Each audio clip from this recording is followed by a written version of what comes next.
beauty. Beauty is ugly. The moment you call something beauty, you create ugliness, you know that. Then you say, that is not beauty. The fuck's a beauty? When there's no beauty, there is no ugliness. Then it's fine, and there's silence. Bloody beauty and happy people, because it's a beauty.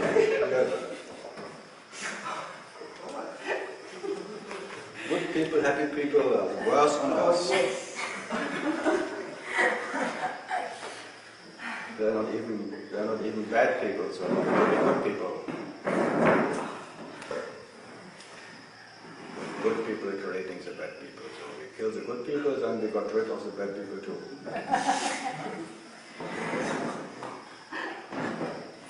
And to find the good people is easy because they all say, how are you? Pam! Bad.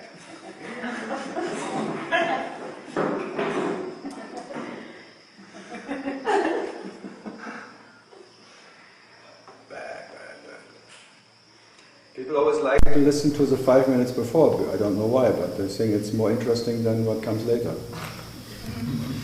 It's a lot shorter.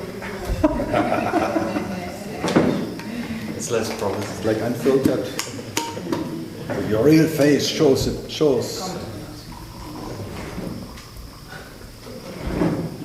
Showing your real face.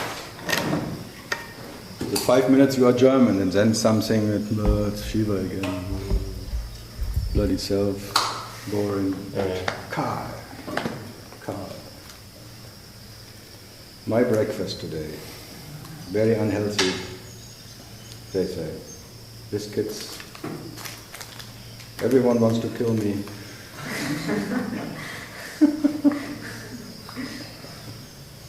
Ginger.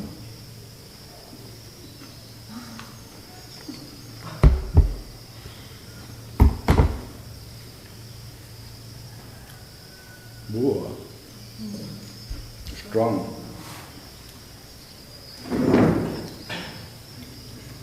So, thirsty today, huh? Yeah. Yeah, I'm very thirsty. Thor's Day. Fool's Day? Thor, so there should be a lot of rain. Sunday. Sunday Day. In German it's called Sunday Day. Oh, isn't it? Donnerstag. And what does that mean? Yeah, from Thunder, the god of thunder, Thor. Oh, yeah, sorry, so it's the same. Yeah, Same in the English. same, and- Thursday. Yeah. The god of thunder, Thor. Thunder and lightning, yeah. Yeah, Thor. It's a hammer, the one with the hammer. Slavic, Perun. What? Perun in Slavic. That is, no, we have to remember that. Slavic. Maybe. Ratze puts in Dutch.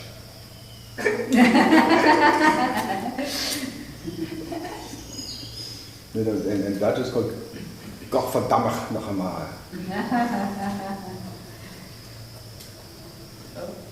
So good, we can start.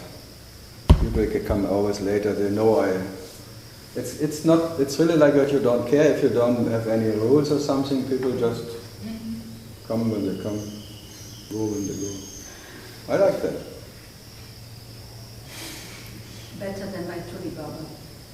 By all the others you have to be half an hour before there and quiet for half an hour, you have to meditate, you have to go into the mood.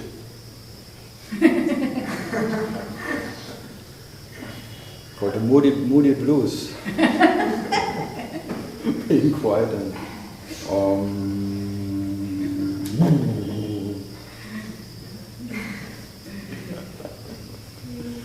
so here you are as you are.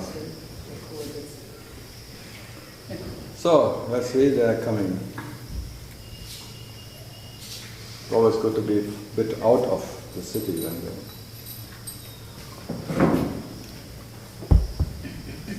No, I made it in time, just on... Really? Yeah, just 10 o'clock now. Sharp. Morning. So, good. But I start now because it's 10. I have this intention to be on time. Otherwise I have to make longer later than overwork. So Litauen. Not yet questions. Not yet ready. No. It's not. It's not ready yet. Litauen is not ready yet. Later. After the talk you're ready. Okay, so today, because yesterday there was nothing, why bother? But if you send me your email, I send you the recordings. It would be very great.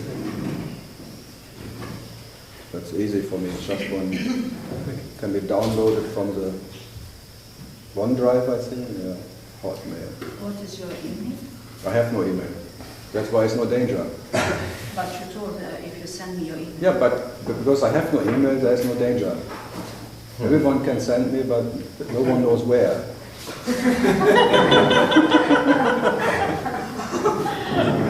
So I can tell everybody you sent me your email, and then so nothing ever happens then. What's your email? Go to my homepage, there is my bloody email. Huh? I have no idea. I was never That shows. That shows everything. She never went to my homepage. Because Karl is at home at his homepage and not here. Karl, this is always a traveling Wilbury. But my homepage, there I am at home, because you can page me. It's called homepage. It's like a pager on your, they can track you and everything. Really bad. Then they know who you are and how you are and what you present and all that. Once I had some little text on the homepage, and then everyone came, but you have this on the homepage. It says on the homepage. Then you're really fixed by that bullshit. You have said something 20 years ago or something. So I took it over. Now it's just paintings. It's very easy. Karl Renz Hotmail. Come on, that you can remember or not. Mamma mia. Cannot even remember my name. Doesn't know where she is. Who are you anyway? Well, that's progress. Yeah, it sounds like she's That's graduated. progress. She's graduating. She's advanced seeker. Advanced, at last, or at least. Advanced. Is that fucking you? I'm advanced and she's advanced. Is that fucking you?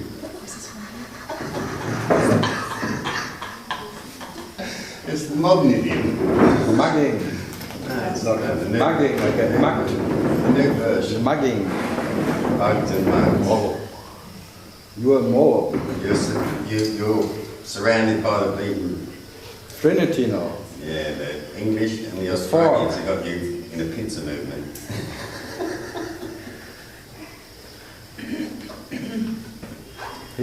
He's always the proof that I'm maybe don't care so much.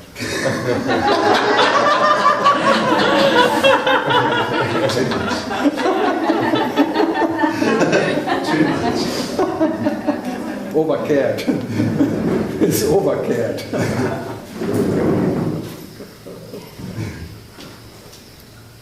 Okay, then. But you have the question without writing it down? No, yesterday you briefly touched on 3 aspects of Shiva. Yeah. I would like you to expand on it. No, it was, as I said, like the Shiva Ratri is a symbol of Shiva Shambhu. But Shiva doesn't know Shiva. It's like the absolute unconditioned. That's a Shiva Shambhu. It's original whatever state. Where Shiva is Shiva not knowing Shiva. That is Shiva Shambhu. That what is unconditioned and never can be conditioned by anything. And then it's, you call it reality, realizing itself in 2 different ways. Like the faces of Shiva. Shiva without a face and Shiva with a face. So Shiva in form and Shiva experiencing himself as form, as all possible forms, and as no form. That is the two faces of Shiva. So that's a Trinity of Shiva. But in some areas they call it like Vishnu, all of this, but this I don't agree with. Shiva is this Trinity of being the pronounced and pronouncing himself, in pronouncing and not pronouncing, defining and not defining, in oneness and separation. That is how the two faces of that what is reality. So reality, but when reality has a preference, then it becomes a me, who has a preference of no face, or I'm nothing, defining itself as nothing. Because out of something there is painful, like discomfort, and he wants to always have comfort. Because the nothing is more comfortable than the discomfortable form. So being born is discomfort. Being non-born is comfort. So then it defines itself, I'm the unborn.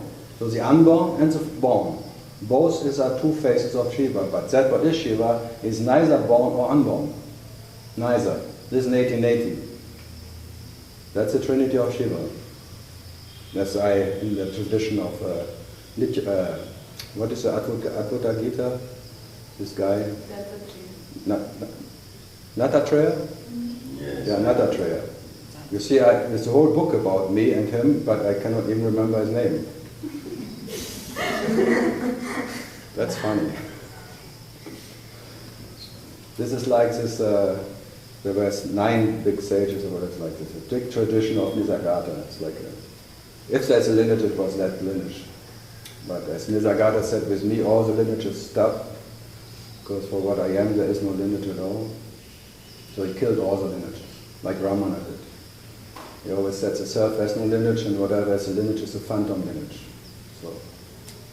So let there be a phantom lineage of a dream, whatever, offspring or another offspring of an offspring. Phantom lineages are infinite.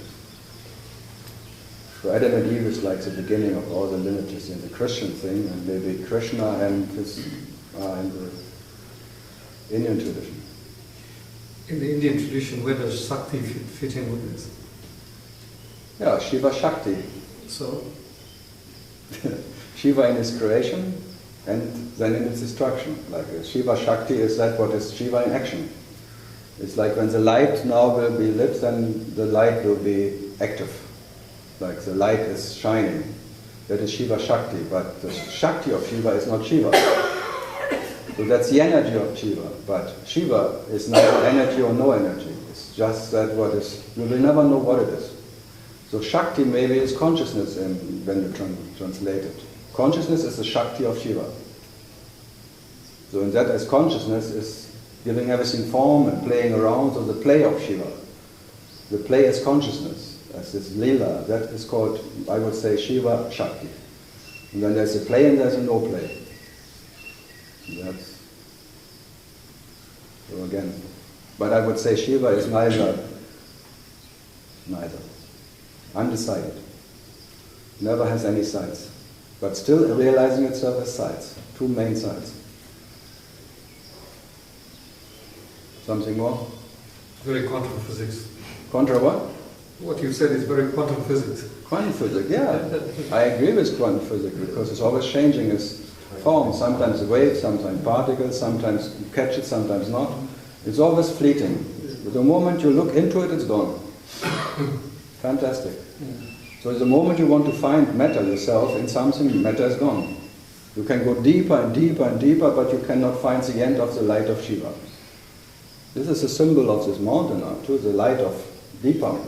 That Brahma was, and who was Vishnu? Vishnu as swarm, going into the out, and Brahma as a boar, going into the light, and both coming back, and Vishnu said, no, I could not find the end of the light of Shiva.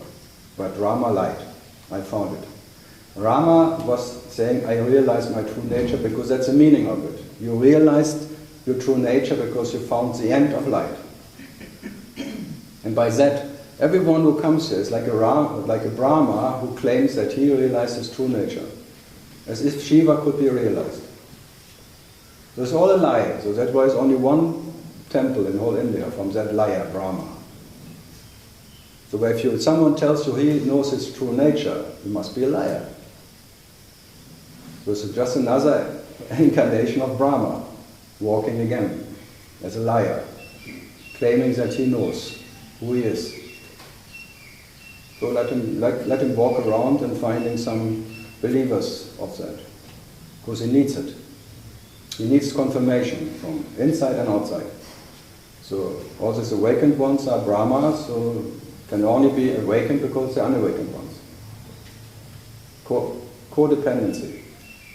And then by trying to make the others awaken as they are, having good intention, they are good people, good phantoms. So bravo. So what else?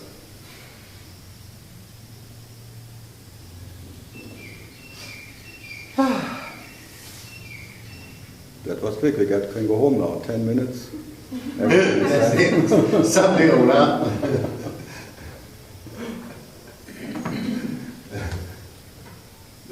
So it can be quite, the whole story can be told in 10 minutes. But then why going home? Huh? There's nothing to gain of sitting here, and nothing to gain of going home. You don't know what is better, what is not, what is good and what is bad and anything. You just are where you are. That's what you are. As your nature has nothing to lose and nothing to gain anywhere, and then you just, okay. That's why the laziness takes over, because the laziness is your true nature, and laziness never has to go anywhere to be lazy. It is just laziness, which never has done anything, no? Never will do anything. Nothing has to change for you to be what you are. So your so-called natural state, the jnani state, is laziness. Things happen by themselves, if they happen at all. Still undecided if they happen or not.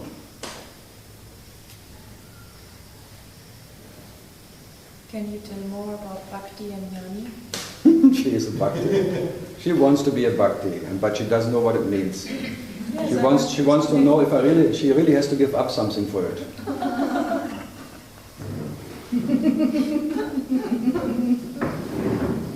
She wants to first have to say, how is the business as a Bhakti? What can I expect when I'm a Bhakti? Is there something in for me? Would I like to be a Bhakti? Or something? It's like, and the other one asks, what is a Jnani? Maybe Jnani is more attractive. More Jnani is offering more business. Maybe I get more out of Jnani, or maybe I choose the Bhakti, because Bhakti is whatever. I have to decide what I am. So I define myself as a Bhakti, and maybe in Bhakti it's easier for me to perform my Bhakti as Jnani, because thinking is not my place. That's why she wants to know the difference between Bhakti and Jnani, because she wants to make her a business somewhere. She wants to be busy or not busy, giving up or not. That's behind it. You know that is behind. That you want to find the right kitchen where you can cook.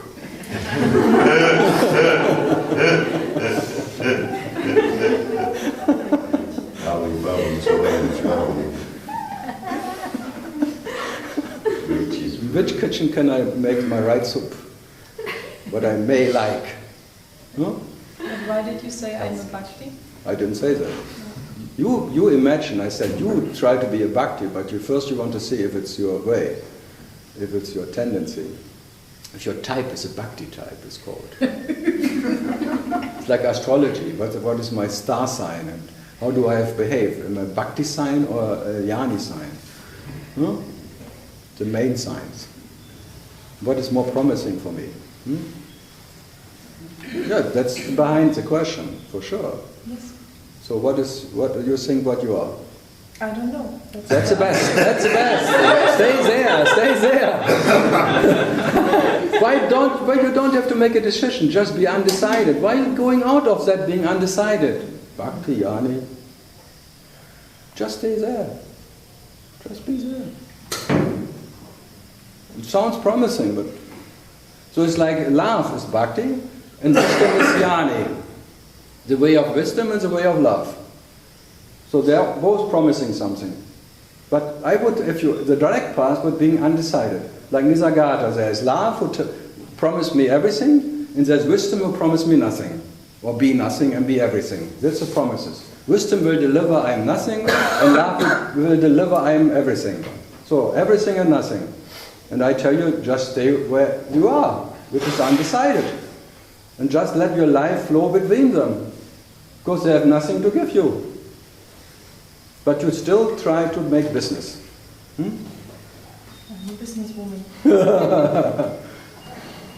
No, it's like a little greedy bastard inside wants to get something out of something. So there's two businesses, the love business and the wisdom business. And both are promising something. But I tell you, they are all pro-missing. You will miss yourself in love and you will miss yourself in wisdom. You will not find yourself in love or wisdom. But if you try, try. If you have to try, but if you ask me, both is empty. Both will not, by both of them you will not attain what you are. And only to be what you are is your longing for, and not having some harvesting in love or harvesting in wisdom. Because the harvester is a greedy bastard who wants always to get the most out of something. That's a me. The mind who is a harvester who always expects something from his action. So why not just being undecided? Even having or not having mind, who cares? Let the mind do its business and decide if it's a bhakti or jnani mind.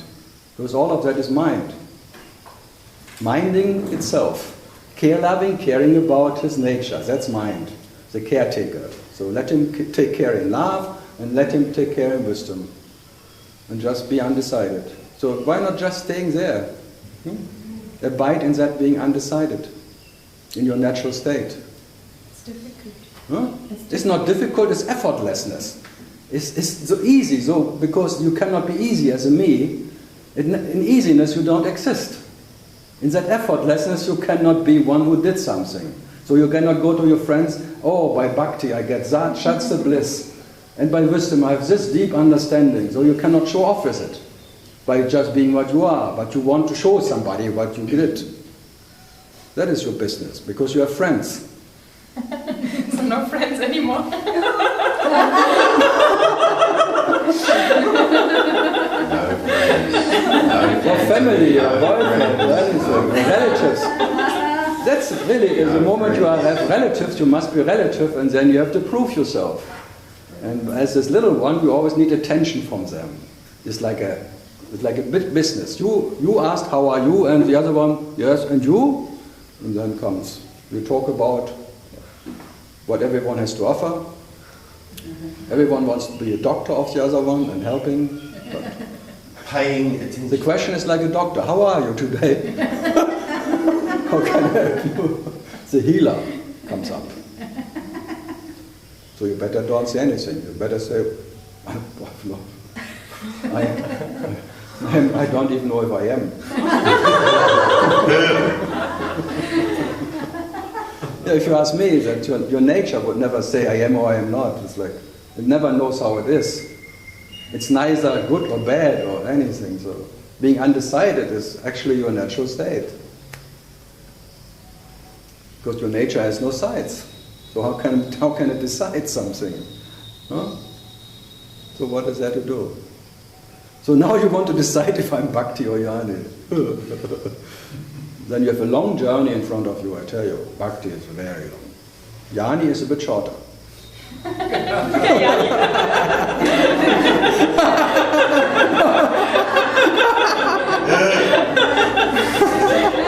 Oh, she already goes for the short one. Read the smoke. There's pain in everything, but at least it's not so long.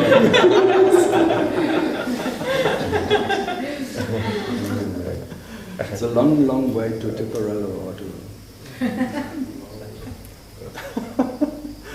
So, what is your choice? Other people What? told me I look like or whatever, or I seem to be like, and I was like, oh. What? What did they say? What did they say? That I look like a bhakti. Yeah, that's why I say everyone says women are more bhakti because they have more heart. They think. Then they have to talk about it all the time. How much heart they have. Right. And you only have to talk about something you don't have. Otherwise, if you are hard, you don't have to talk about it, or emotions. But women talk permanent about emotions, because maybe they miss them. Huh? So they have to make bhakti to get some emotions. Men can talk about intellect, because they don't have one. Because emotions for men is natural. So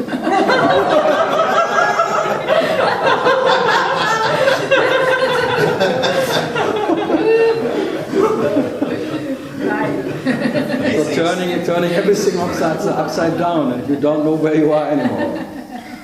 But your nature is neither male or female. Who gives you? You are not German, you are not female, you are not whatever you believe in, so what's the point anyway? If asking somebody, what am I? Your mother has already succeeded to tell you, you are my daughter, and you believed her. What a bullshit, huh? You came out of me. So, adore me. Dormitory. So, but in the essence, like, you're a businesswoman and you want to know what's the best business for you. That's a phantom business. Always what is in for me. And I tell you, for the phantom, maybe there is some, whatever, you call awakening from now, unawakened phantom, you may become an awakened phantom by bhakti or by jnani, but you will still be a phantom. And what may come by it will go again. So, if you ask me, why just not staying and being that undecided? Being like a baby who doesn't know what is a baby and what is not a baby. That's your baby state, like a child. That's why everyone loves a baby, because a baby doesn't know to be a baby. So is that what you are, not knowing what it is? Absolutely not knowing, and it's in no sense. Is that what is in no sense, still there? And then the surroundings succeeds that you become something what can be sensed. Then from that being sensed, the sensor, you need to make sense in life. That's your business. Because a sensor needs sense. Sense too. And all kinds of sense. So you do, what is your preference then? Huh? I offer you the absolute treasure you are, which never needs to gain anything and can never lose anything. But I cannot choose that, huh? Of course you can choose. Now you define yourself. Yeah, but now you define, why not turning only to that? Why turning to bhakti or to wisdom or jnani or anything? Just turn to that what you are. So that me, the I can decide that? Not the me, but that what you are will decide. Yes. But to be that what has no sides. Yes. Just being that what never needs to decide. Who else can decide that? You just being that what is hard, which has no heart, is hard, and never needs to get something by bhakti or anything. And your knowledge never needs any wisdom for that. So by just being what you cannot not be every night, just know yourself as that, and be that. And being that what you are at night, which the absence of that phantom. And let the phantom do his bloody job. So there's not like a decision to make. It's just by just abiding in that what never needs to abide in itself. Being that laziness, which already is what you are. You never left that, and you cannot leave it, but your imaginary dream like falling in love is this whatever, and expecting something, it can only be done by you too. And I cannot stop this imaginary dream. Do what? I cannot stop it, huh? It's not about stopping. When you are what you are, there was no beginning. And when there's no beginning, there's no end. And there's no need for stopping. But now, for you, trying to stop it, you make a beginning. So what is better? Being that what neither knows beginning or end? The silence of your nature, or being someone who has a beginning and then looking for an end? Be that. Yeah, so be that. But yet you will not gain anywhere. So the direct path is just be as you are, as Mr. Ramana points. Be as you are, be absolute, undecided, because the absolute has no sides. Huh? So what's the question about bhakti and jnani? I think then you have to go to a bhakti master, or to one who calls himself jnani or something, because for me you don't get any advice in that. And I don't see you as any... No, I got the best advice. No advice. No advice. Advice. Yeah, anyone else who wants to have a business decision?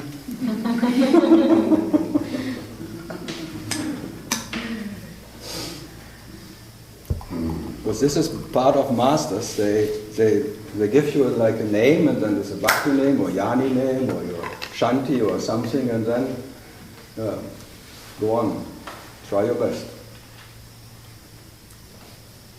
No, you have. This phantom will always permanent trying to get comfort. You cannot stop it anyway. It will always have different ideas, and I don't want to stop it. But you are just being what you are, you stop totally. Because that was... not that. Good question.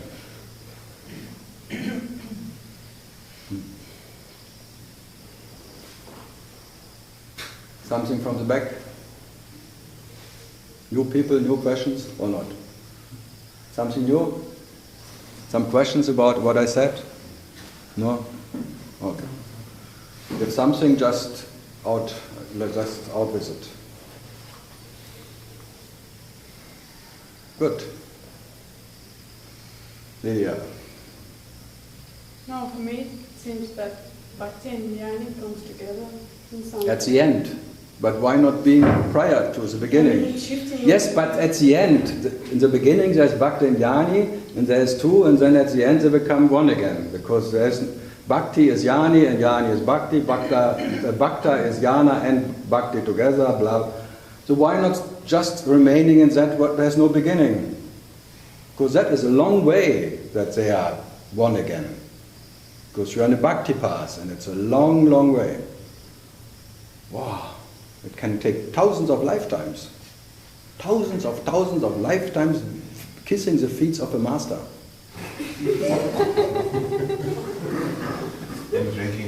And drinking the water from it. From the washing of the...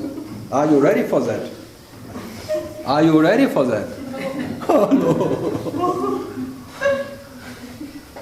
Or sitting as a wisdom guy like in a cave for thousands of years and looking at the wall. Like a Zen Buddhist.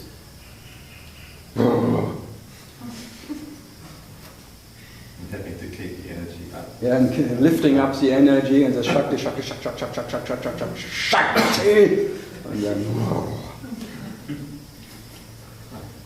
why not just being knowledge, and knowledge which is anyway what you are every night, and just being that? And just looking like this movie as a movie is, it will always be someone who's trying something. It's his story. That's why it's called ascent. I said, it's his story. It's he, the phantom, has a story. That was God as a phantom has a God. It's all the story of God or consciousness. But it's his story, and there will always be a big story, never-ending story. Michael Ende, unlimited. But why not just being what you are, undecided, and being that what in the beginning it is not, doesn't begin, and the end doesn't end. So just being what you are, which never needs to know anything. Which is Sat Chit Ananda, they call. And not Sat Chit Ananda here. Because whatever you can gain is shit. Whatever you can own is shit. Now you have a shit factory. You own a shit factory, so it's already quite shitty. And the shit factory is part of the brain too. We're producing all the time shit. Mind stuff. Minding.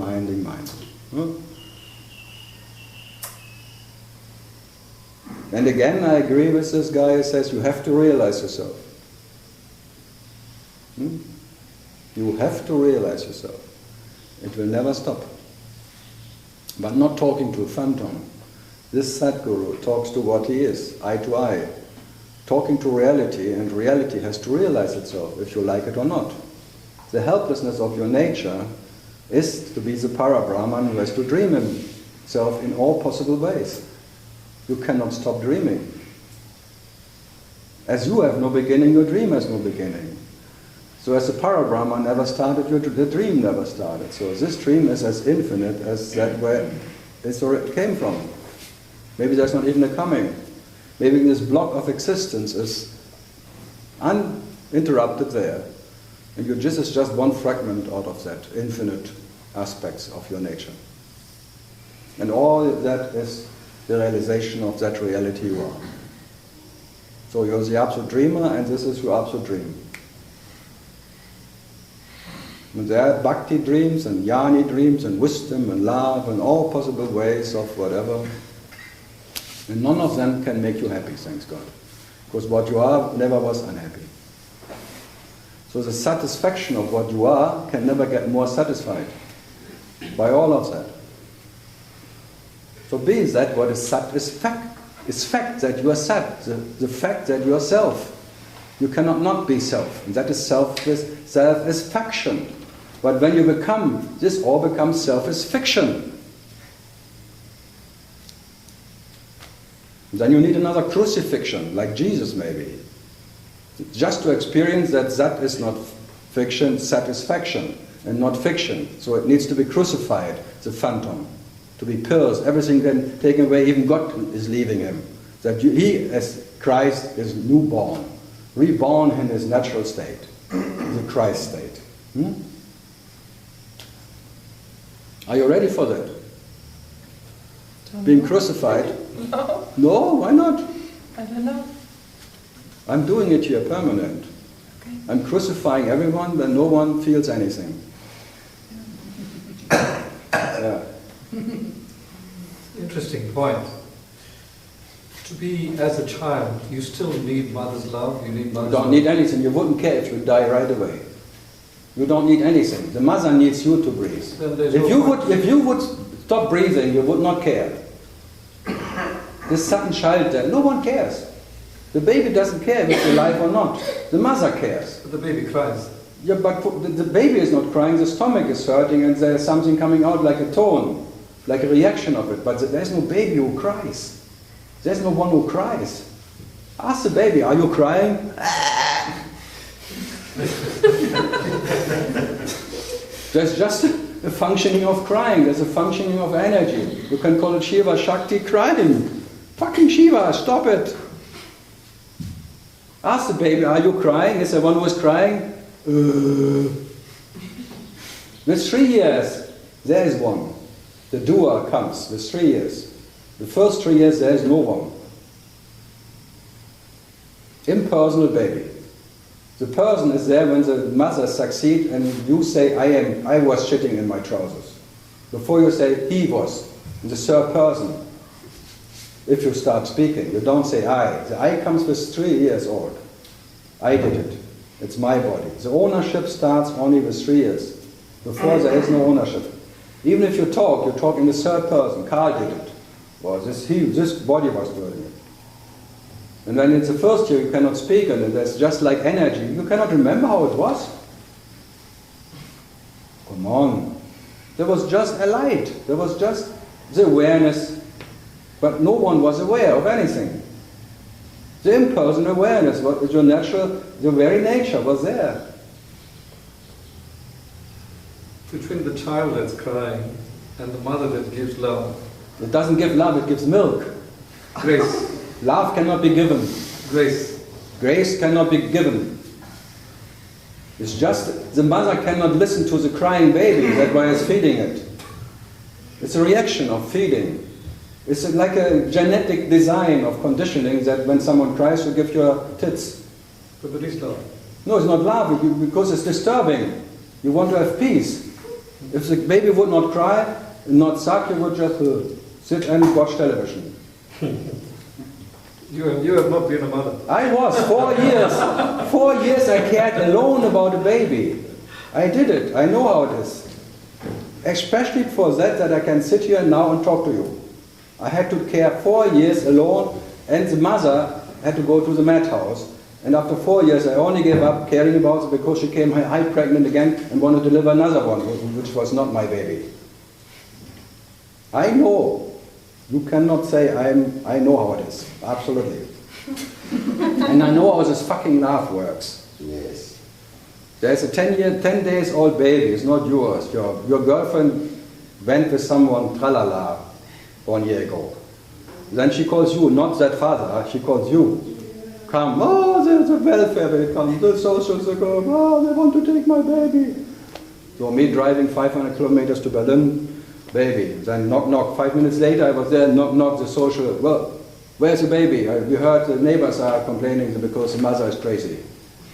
So the baby, yes, but I take care. I'm here, my baby. You think I'm crazy? Look, no. Yes!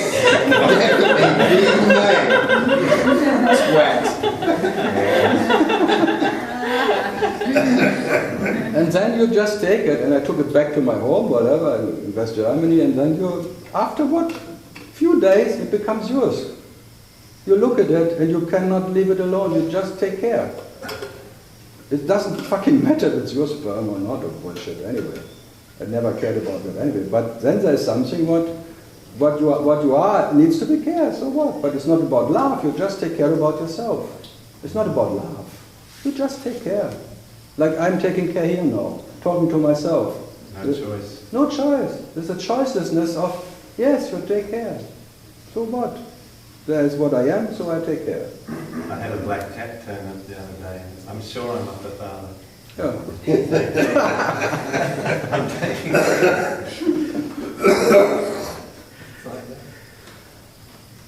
And you cannot make a choice when you take care and when not. Sometimes you're totally careless.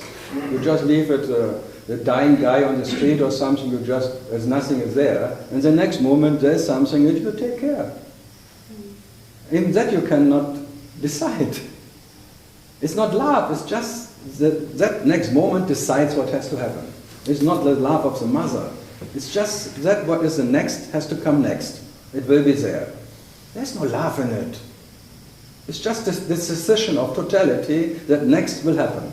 Maybe that's love. What? The decision of totality is love. Yeah, but who calls it love? Why not? Totality, I call it hate too. Then why not calling it hate? It's more beautiful than love. Yeah, because everyone is, because then everyone can swim in this bloody pool of love. Bullshit. But the thought came in your head with a baby is beautiful. No, I didn't say it's beautiful. You fall in love with yourself, but not with any beauty. With helplessness, you fall in love. Because helplessness is seeing helplessness, and that you may call unconditioned love, but I don't call it anything. You take care about what you are, that's all. I don't call it anything, because if you call that love, then something else is not love. So fuck it all. Fucking love. Just a 4-letter word, that's all. Just Black. Black. No, call it black, or white, or maximum pigmented or something.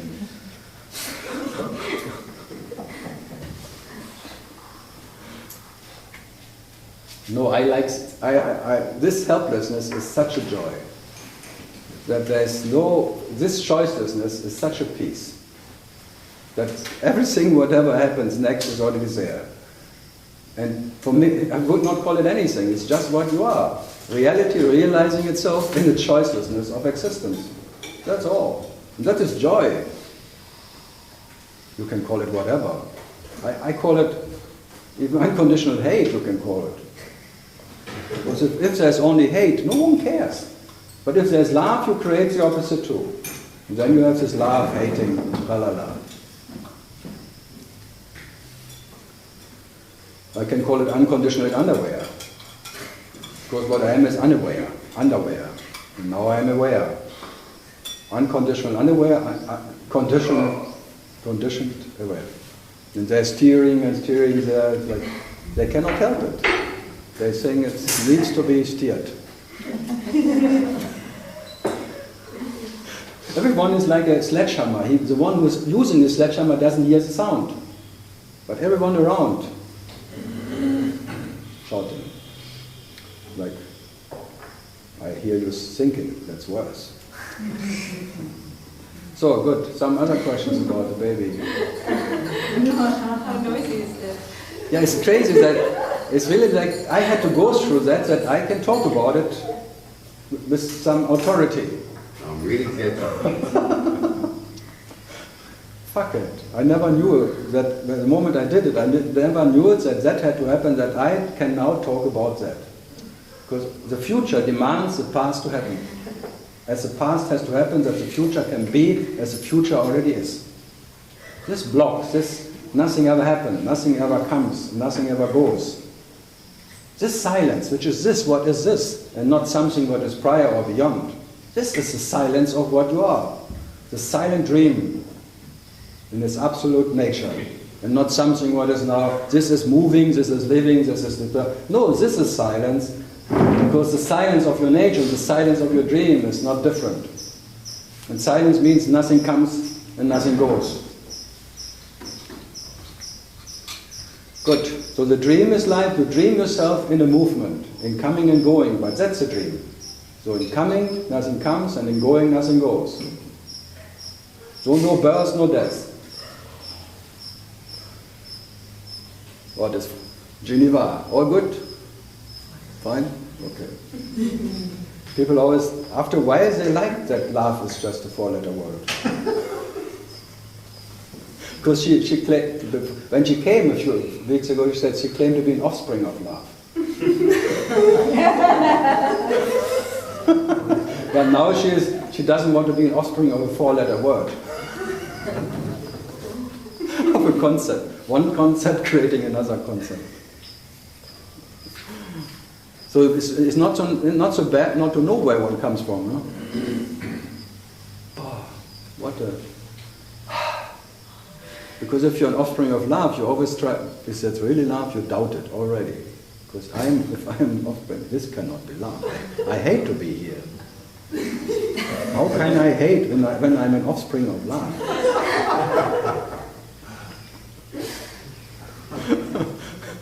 It's hard work to be an offspring of love, because then you have always to shine. All this oily business and putting makeup up for just looking lovely. Then at night...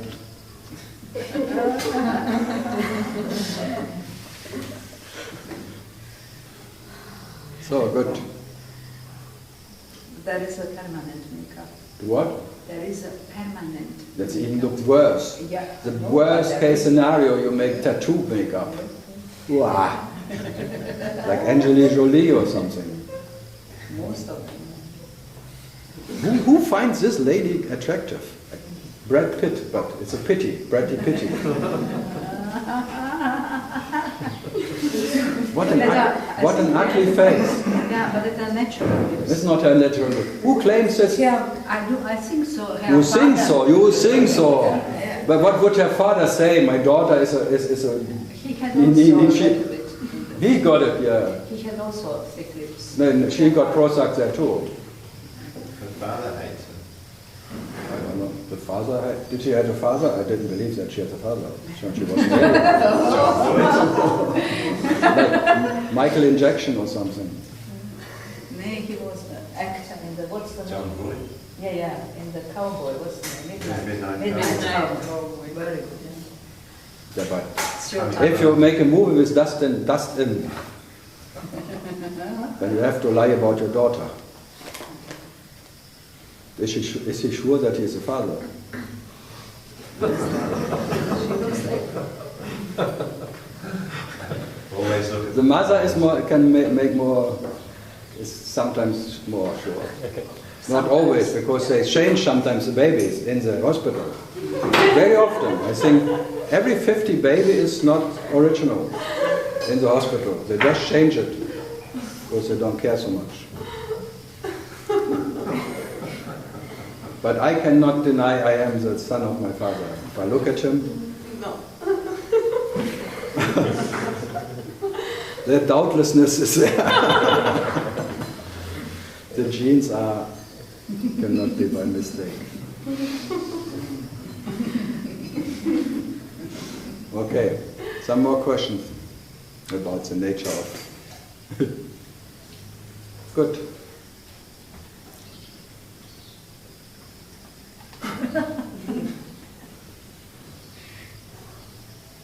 I always like when people defend people. I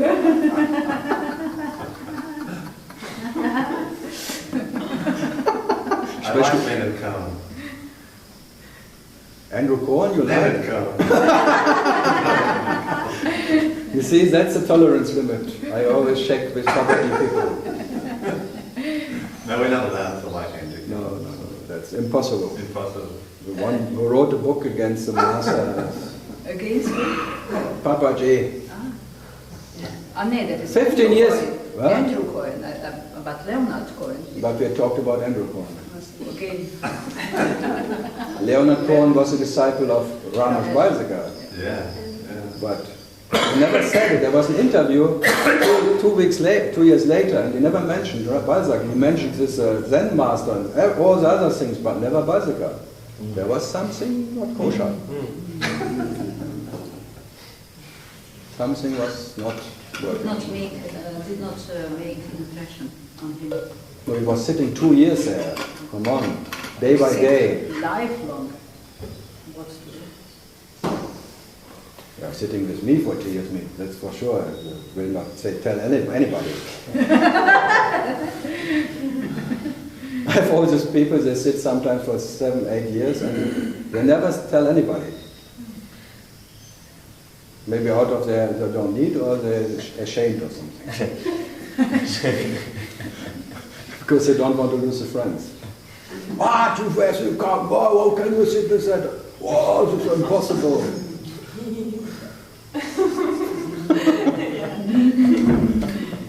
I'm infamous in that.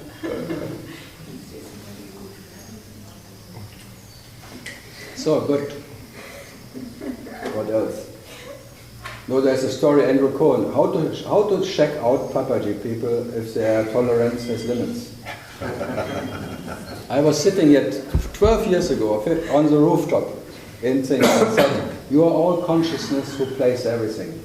You played Hitler, you were Nero, you were the guards of a concentration camps. And you are even Andrew Cohen. Then Vishnu Mitra from Israel, Karl, now you go too far. A Jewish guy in Israel, concentration camp guard, no problem. Hitler, no problem. He likes Hitler, I like Hitler.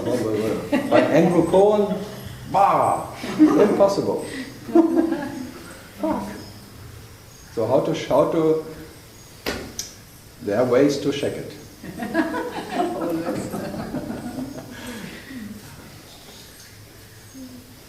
Good. So, what else?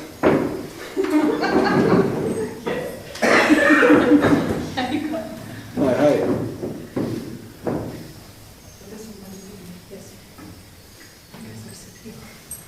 Oh, that's, you see, just waits for you. No one dared. No one dares. So, better now something? No, prepared. You passed. Cooking. Good. So, some interesting questions? Looking for... Come on, there's something. Everyone has some question. Yeah. Andrew. Okay, so like the phantom, it's not a question of finding your true nature, it's just seeing that the phantom is a phantom. It's not even that. It's not even that. It's not even that. Who is seeing the phantom as a phantom? It's again so even the death experience is just a kind of something that was never alive. No, that experience is the absolute experience that you are in spite of any presence or absence what you are. So it's not like you're seeing something that's not true. Seeing the phantom as a phantom is still a relative realizing that you are not the phantom is still you are a phantom. Because only a phantom needs to realize itself as not a phantom. So then it's like a me becomes a no me.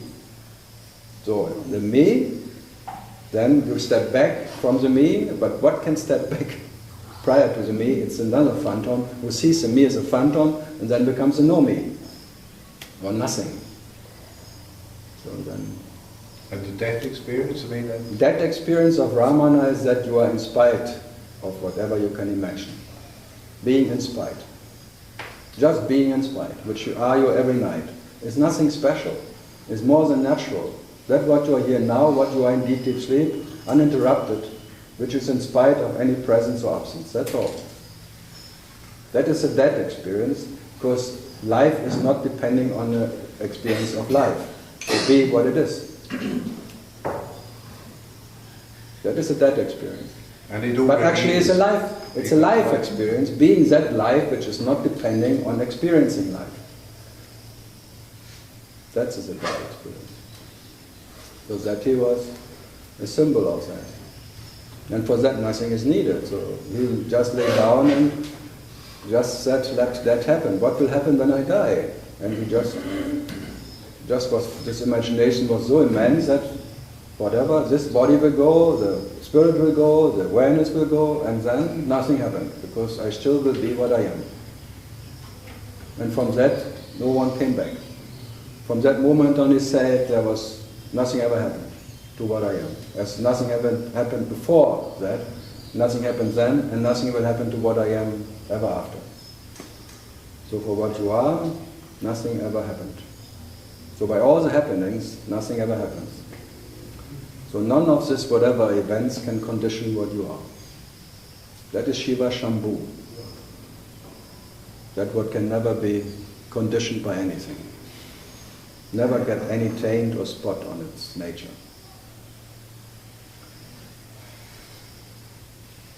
So the no me is still some stain, some definition. And it needs always a definer. And nothing is fine enough for what you are. So only you being what you are is the finest.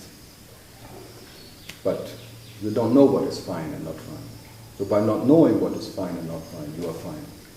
And by being knowledge, neither knowing or not knowing what you are and what you are not, absolute, neither knowing or not knowing what you are and what you are not, to rest in that knowledge, which is in spite of all what can be known. Never because of anything. The causelessness of your whatever. The trap is again that you think I'm causeless. But this I'm causeless is a definition. Yeah, as soon as you define. Yeah, because the moment you say what you are, you make yourself opposite to something else. And that's the phantom needs to create opposites. Without opposite it cannot exist. So this is the realm of his story. That's a story of the relative God. And the relative God needs always whatever, action. Often action can only happen between two, like polarities. Electricity can only happen between two. There's like a current, like pom pom pom, ping pong. Without a ping pong, what to do? Good and bad, day and night, all of that, it has to be there. But for what you are, yeah, so even with the ping pong, it's still for what you are, there is no ping pong. For that what is never, not even knowing if it exists or not, there is neither that or that. That silence is just that what you are, there is not even...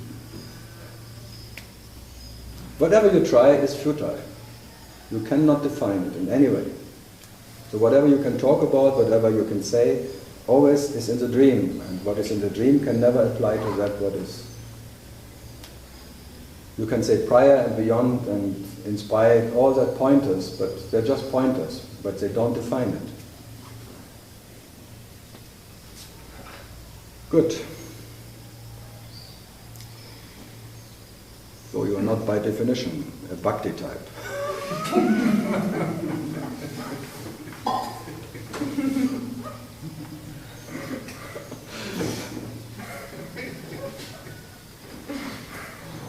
I would say by definition.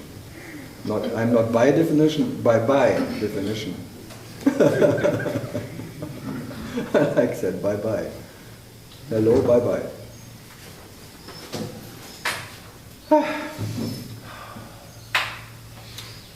Something more? Enough already. Huh?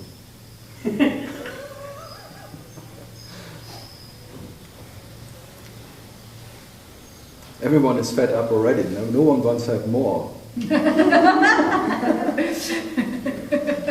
Otherwise they would not gather around this mountain. Only the fed up people coming here. If they would have still interest in some, they would stay at home and watch television or have a family or go and studying something, or politicians. Politicians cannot come here. How can you control that chaos here of India? I like India because you come, you think you can solve problems, but then you come to India. I like this. There are so many problems wherever. So you just stop trying to solve them. It's really like an anarchy, this anarchistic traffic and being and registering your bike it's like a ride of in hell. You go from one and everyone sends you somewhere else and you give up and then you just drive without registration.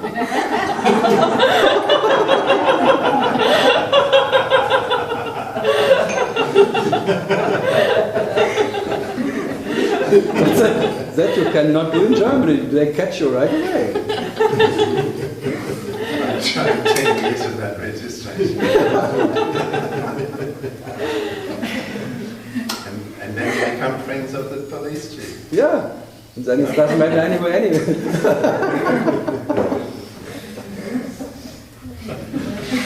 Me and my friends. That is bhakti. That's called bakshish.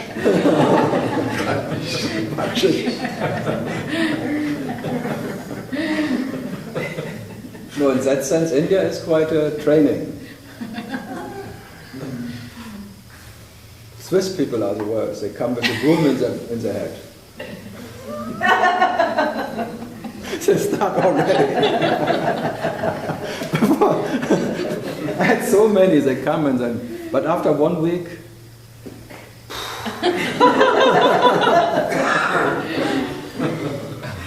impossible. So in that sense, India always wins. I like that. And if you ask India, where is India? India doesn't know where is India. So India is everywhere. Everywhere is India. Special here. For you. Yeah, for me, of course. Yeah, but even in Russia there is India. Not so much as here. It's more controlled chaos. But chaos is everywhere. Yeah.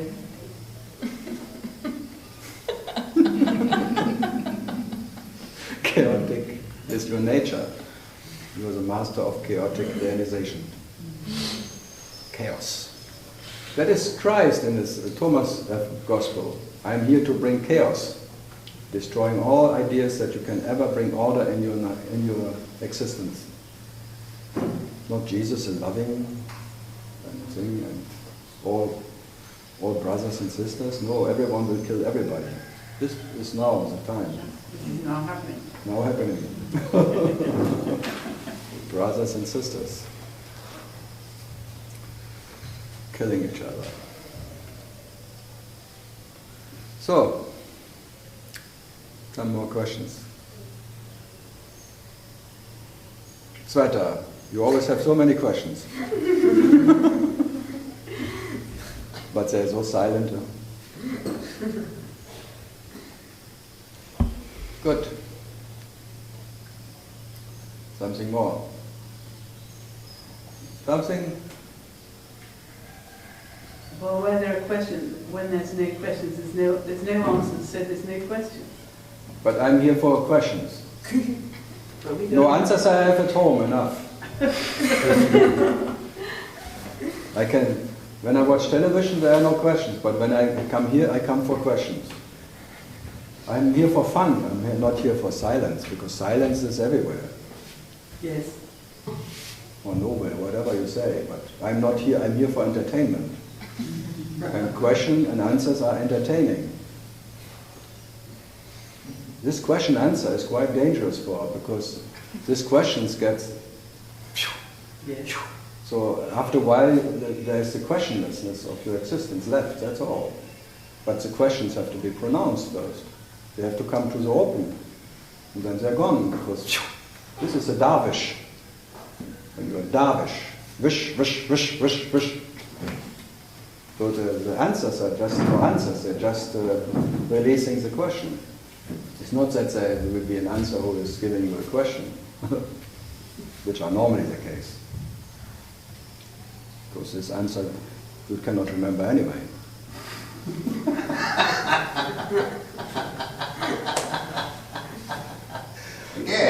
He said something really interesting. I thought I could just remember what it was. If I could just remember what he said today.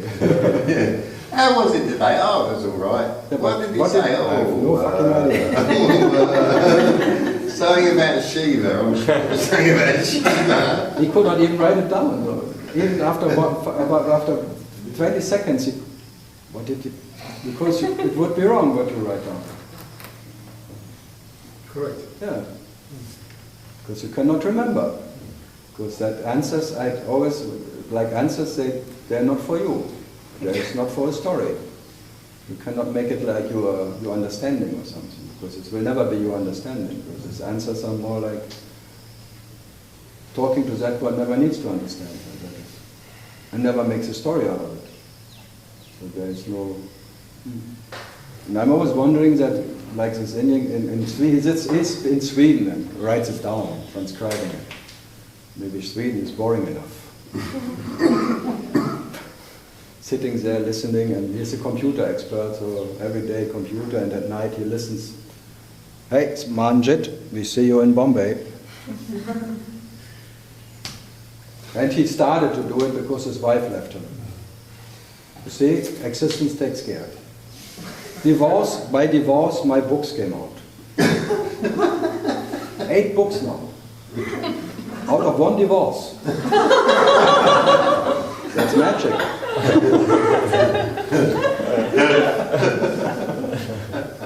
I managed, and 1 year later she was back, but he said, no, I don't want you anymore. I have my books now.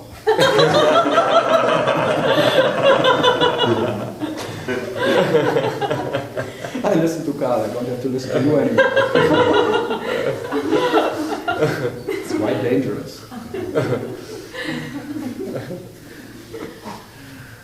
So, what was your question? Which question? Forgotten. That's the best This is answer. the problem, see? Yeah. You think you have a question, and then it's gone. So nothing is happening. If you just wait a moment, it's gone. Yes. Listen without answer. That's Yes. fantastic, right? But still we are here for a party. Yes. So this is a ping pong game. This is not only pong, pong, pong, Congo. Later on. ping, ping, ping. It's like a water drop of a ping. It's like a torture on your brain, like the Chinese use it for making you speak. Ding, ping, ding, ping, ding, ping. Like jing, jing, jing.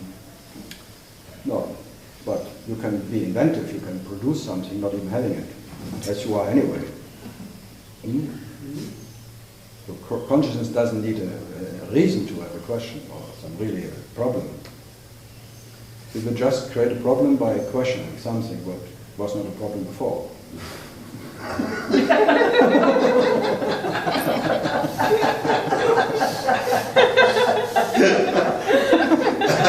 That's the way it is. There's something, and then there must be a problem. Then you will find one. The problem of the day. Then you have something to do. And one problem is always that there is no problem.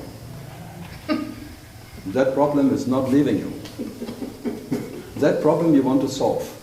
That there is no problem. So I always tell the mind, don't worry, the problem, that there is no problem, will remain forever. So you will always have something to invent. Be creative, as your nature is anyway creative, so invent one.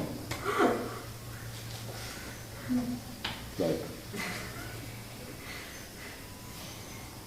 blowing in a balloon, and then it's there, and then you release it, and then you blow it again. Good. So I now try to make a speech to create problems. Because I don't mind problems. There is the theory that there is more path than More what? Bhakti and more paths. More paths? What? Like vegan Where? Passes? paths. Ellen Then Bhakti and Passon? Jnana, like Kama Yoga or Raja Yoga. Gamma? Or Gamma Yoga? What's Gamma Yoga? Kama. I like Gamma Yoga. I have to remember that. There is Omega Yoga and Gamma Yoga. And backgammon, yeah. Backgammon. I like Gamma Yoga. Yeah. Gamma. Omega and Alpha Yoga. Alpha, The yoga. yeah. The Alpha wolf and the Omega woman. No, what was it? Some Karma Christian yoga? bloody thing, those Greeks. What's Karma Yoga? Alpha, Omega. Raja Yoga. What? German Bhakti yoga. and Jnana Yoga. There's the theory that there are more yogas, like There more are many, than Bhakti there's and many Jnana. yogas, there are many yogas and whatever, as you cannot imagine how many yogas are there. Oh, and yogis. Huh, yogi?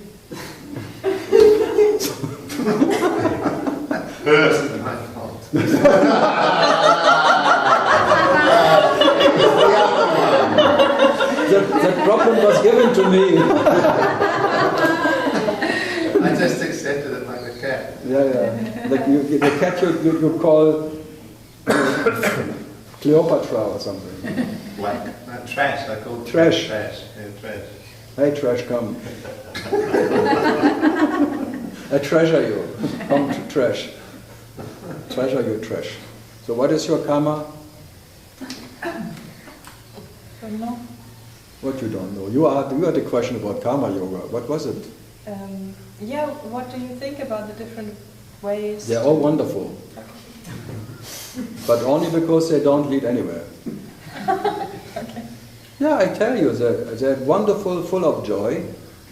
And really, if they really would to lead to some final understanding or something, whatever, then it would be bad, because then there would be something you can do what would, by that you could attain yourself. That would be the worst case scenario. If it really would help. They're all failing. In all of them you will fail. Thanks God. Enjoy the failing, because it will never lead to the end of your nature.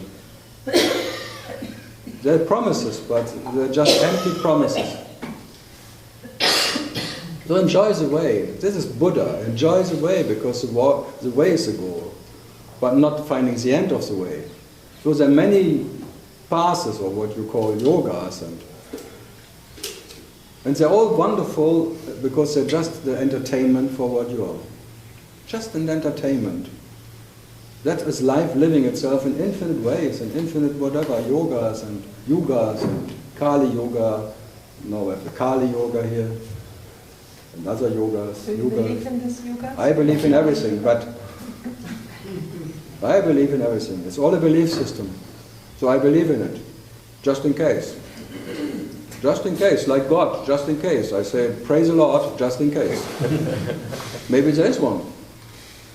If there is one, it's okay. If not, it's okay too. But just in case, I say, praise the Lord. No, it's like, again, if God would be real, you cannot get rid of him. If he is not real, you don't have to. So, just in case, you say, praise the Lord. Like the same with the whole universe. Again, if it would be real, your dream, you cannot get rid of it.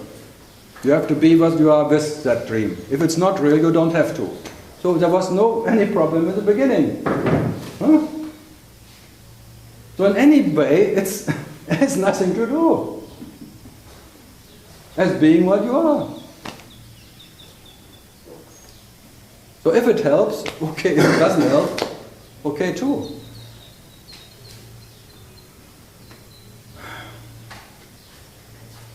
Such relief. Yeah.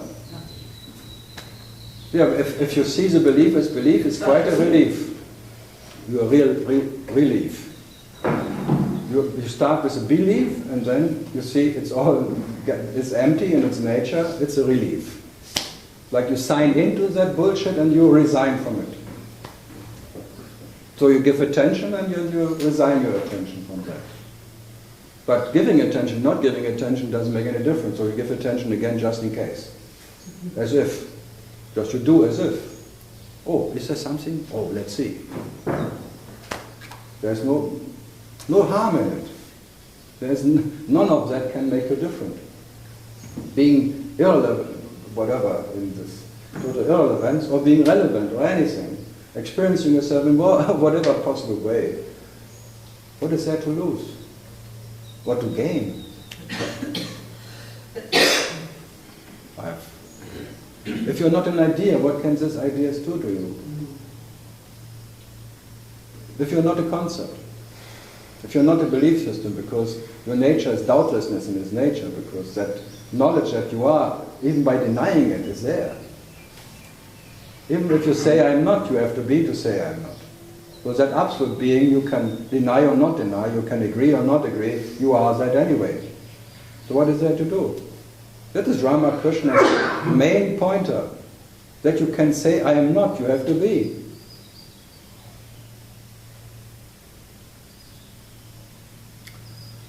So what to do? Or not to do?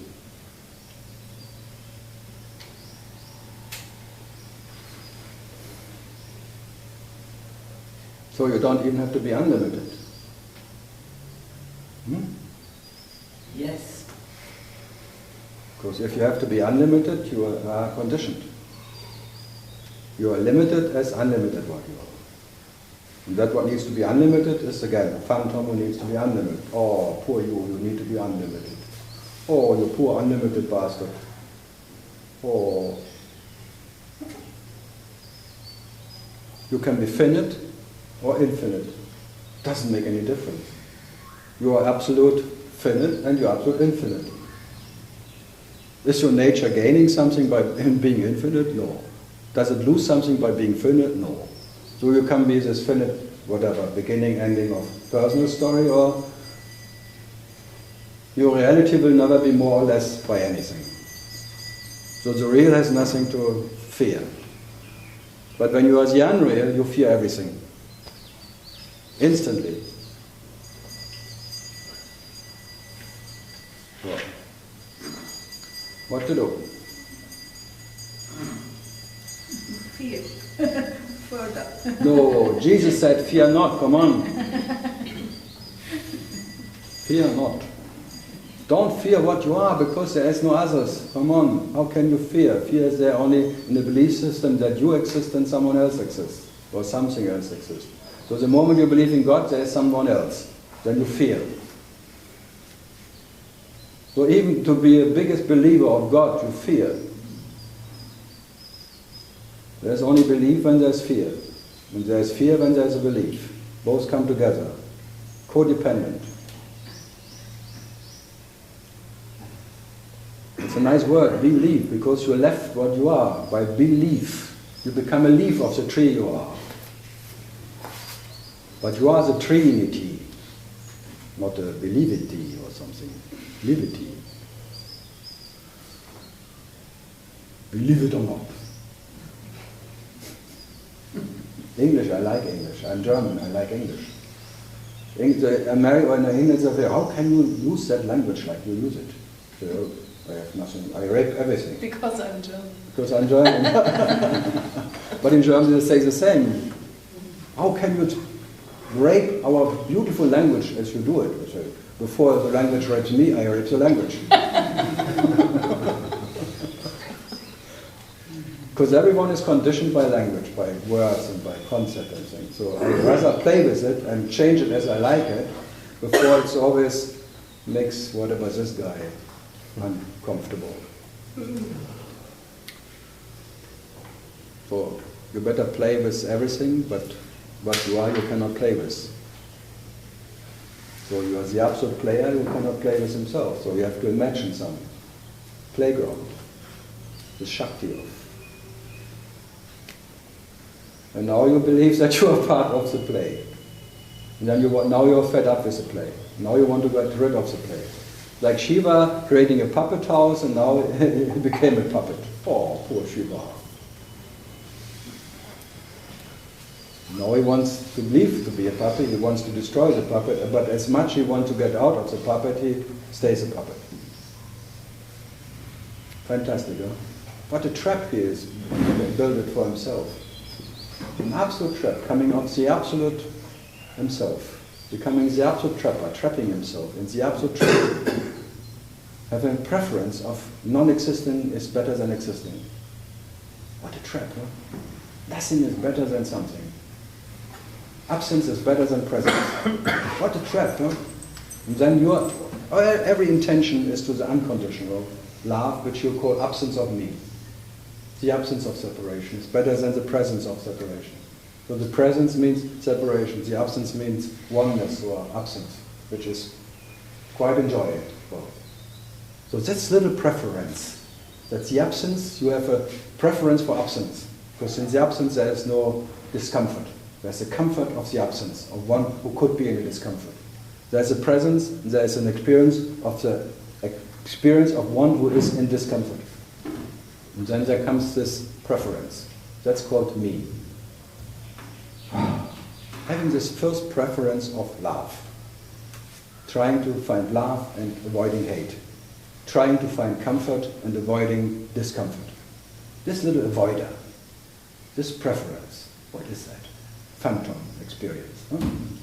That's a phantom itself. This little functioning of that preference of absence. This is natural. That's what we call love. Because unconditional love is better than conditional love. The absence of a lover who is different from the beloved, you call, the nature of love. And the presence of a lover who is different from the beloved, you call conditional love. So what is a preference? Unconditional love. Wow. Then you always try to go there and love everything as it is. Until your neighbor comes and knocks on the door. It's me. I know it's you.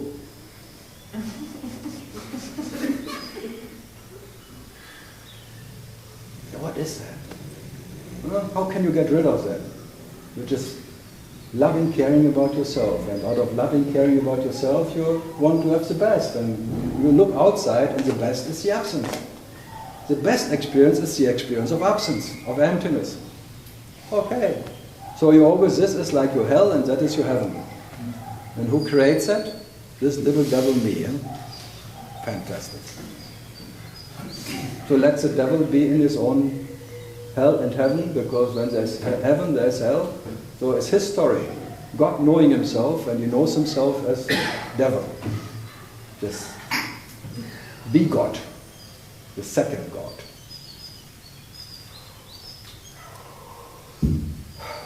So whatever this guy is doing is maintaining hell by trying to go to heaven.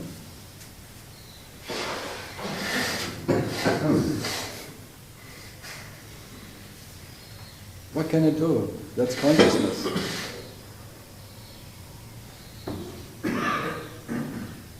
Good. Questions about the devil? So you have to be in spite of that devil. Huh? Because the devil will always create heaven and hell. There's always a preference. But your nature can be totally generous, because you have nothing to lose with the devil and you have nothing to gain when the devil will be gone. What you are is and will be always absolute in spite of all what you can imagine. So even the absence is an imaginary absence, as there's an imaginary presence. But that what is imagining itself as presence and imagining itself as absence, you can never imagine. But that is what you are.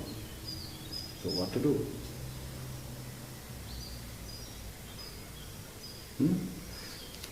What would be your preference, your absolute preference? Huh? Absence? No, the absolute preference is neither being absent or present. Neither. This neti, this being undecided. Not knowing what is good and what is bad. Not knowing what is knowledge and what is not knowledge. That is what is your absolute preference. Because in that is the most solid. It's so stable you cannot lose it, as you cannot gain it. And everything else is what? Fleeting, changing permanently.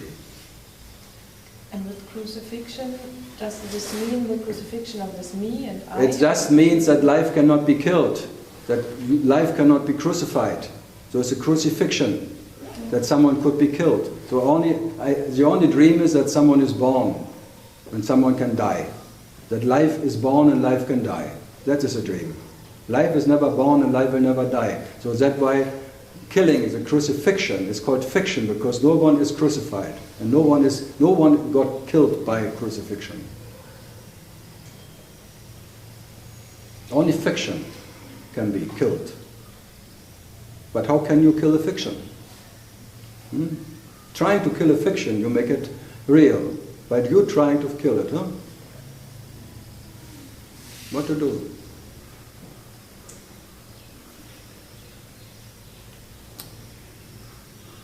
Yeah, no. Yeah. This is a natural state. Purification, if ego is finished, is it natural? No. It cannot be natural because whatever needs to be finished and what is then when something else is finished cannot be the nature. Your natural state is uninterrupted. It was, it is, it will be what you are. And that is like the symbol of the cross too. You are totally nailed to the horizontal time, and you're nailed to the vertical spirit, and you are the center of it. That you are crucified to yourself. You cannot leave yourself. You tried. You went away from what you are, and you became a person, and then you got crucified to your absolute nature. As you are the absolute horizontal and the absolute vertical and the absolute presence of awareness. You are that. So you are that. But by your imagination you went away from it in a way, by the imaginary moving away. But then you get crucified again. And this is like another crucifixion state here. This place, this mountain crucifies you. It's a hospice. Huh? It's a hospice. Yeah, very hospice. Hospice. Yeah. Very spitz. Hospice. This is a harvesting for Yama here. He's harvesting imaginary souls. He has fun to harvest imaginary souls who were never alive. He's just having, it's me like answering questions which never were there. There's no meaning in it. So Yama is your best friend. Because Yama is what you are, and Yama means you are killing everything, but that what is killing everything cannot kill itself. That's the way it is. Like but the problem is, or actually it's not a problem, it's a play, but then you become such a threat. For who? Yeah, that's true. No, for who? Yes. Okay. You better be an absolute threat for yourself. And see that you cannot bite yourself. Yes. You cannot harm yourself. Yes. So where is the stress coming from? From the idea that the snake can bite you and you will die from it. But there is no snake. There's just a rope where you can hang it. But even by you become such a threat for. You're a for threat who? for. You don't see. But everyone comes for me to be threatened. It's fun for what I am. Oh, there's like a horror movie. There's a guy who makes a horror movie. Oh, I like that horror movie. I get some, wow. And everyone knows it's only a movie, so, but I like to be threatened. I do as if I would be horrified. And horror movies are the best. Wow. And then you go back and say, oh, nothing happened.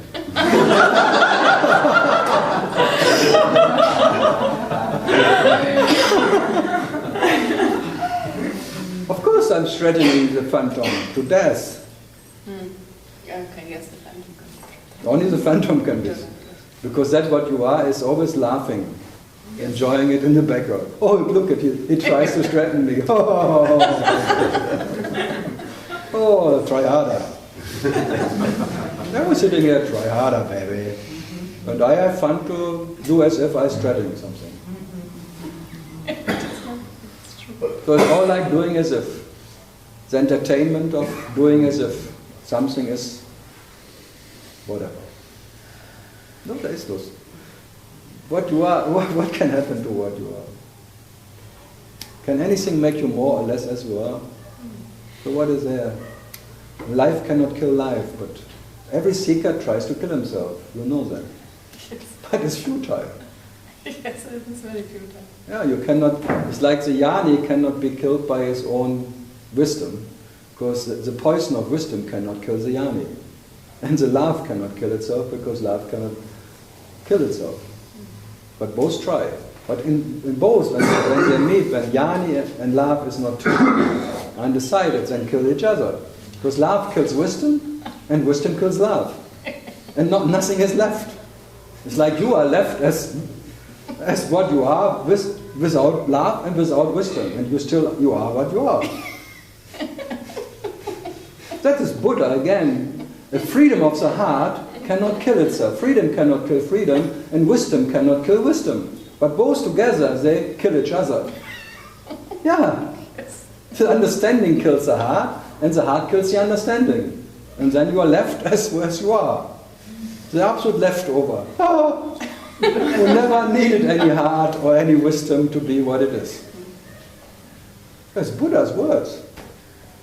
I like them. So only wisdom is like a snake who cannot be killed by his own poison. And only that whatever love or heart, freedom cannot kill freedom, because even freedom is an imaginary one.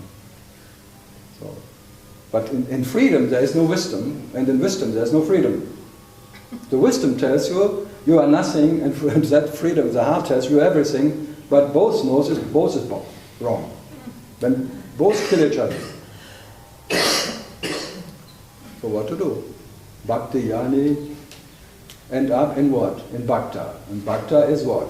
Knowledge. So first there is a way, but there is no way. As there was never any way. So there's a dream of leaving and a dream of coming back. But it's a dream leaving, you haven't left, and the dream coming back. So nothing happened. That's why whoever then is home itself says nothing ever happened. But still you go out and you come back. But Why? Why not? Oh, why not? How can you stay at home?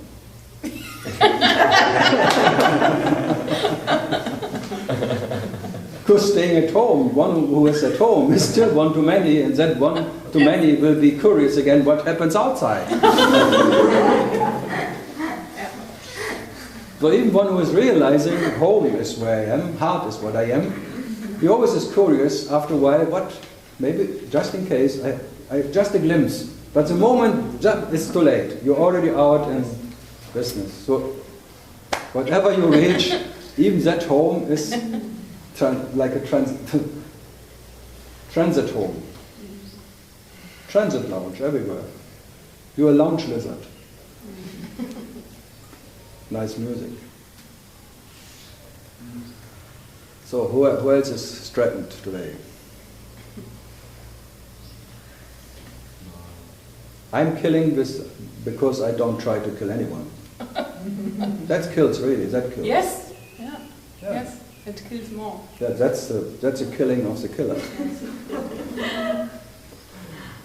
that I show you for what to be what you are, nothing has to go and nothing has to come, and that's killing the idea of me who needs something to come or to go to be what it is. That's Hallelujah. Hallelujah. Yeah. And praise the Lord. Just in case.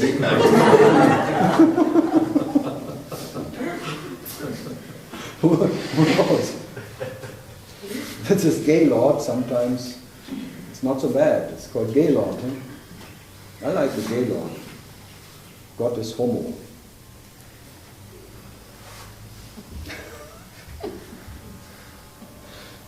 You come here for a holiday. Holiday. Yeah. Hollywood. Put our luggage down and we're here. Who is down? I said we put the luggage down. Oh yeah.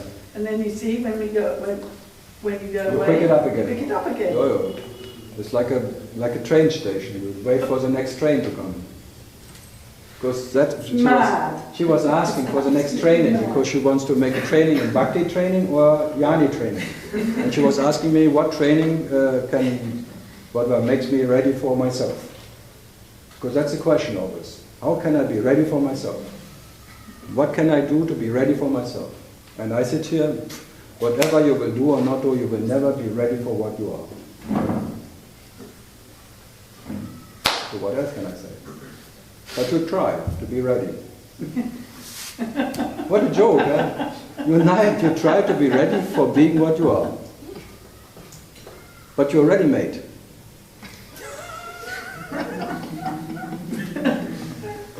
It's like instant coffee. That's crazy, huh? The stupidity, the only thing what is unlimited is pride and stupidity. Both together makes me. Pride and stupidity. What can one do? And that is... There's no limit to pride, there's no limit to stupidity. Knowledge has maybe limits. Whatever. Because you cannot know everything. So there are limits of knowing something, but The stupidity is unlimited. You will always find some, you will further in your stupidity.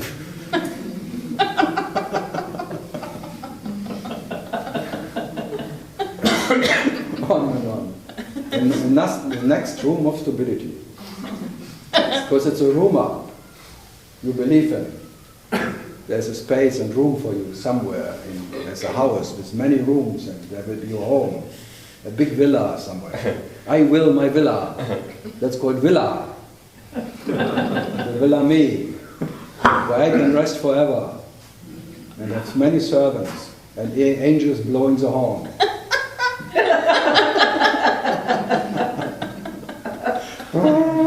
Jericho. The trombone. The king came back, the king is home. The kingdom, the whole kingdom is welcoming the king. That is your idea of enlightenment, actually.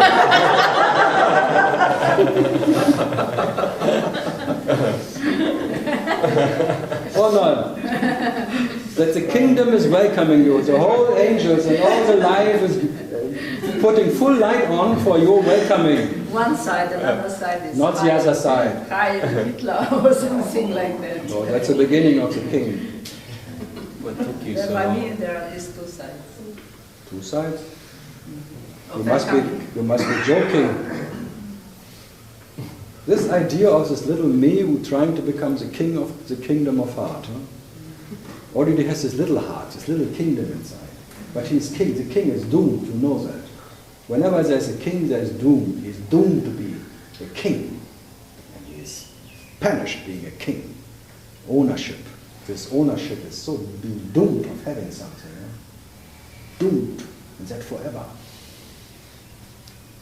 That's called hell. Hallelujah. Who can take that? Who needs to take that? Are you ready for that?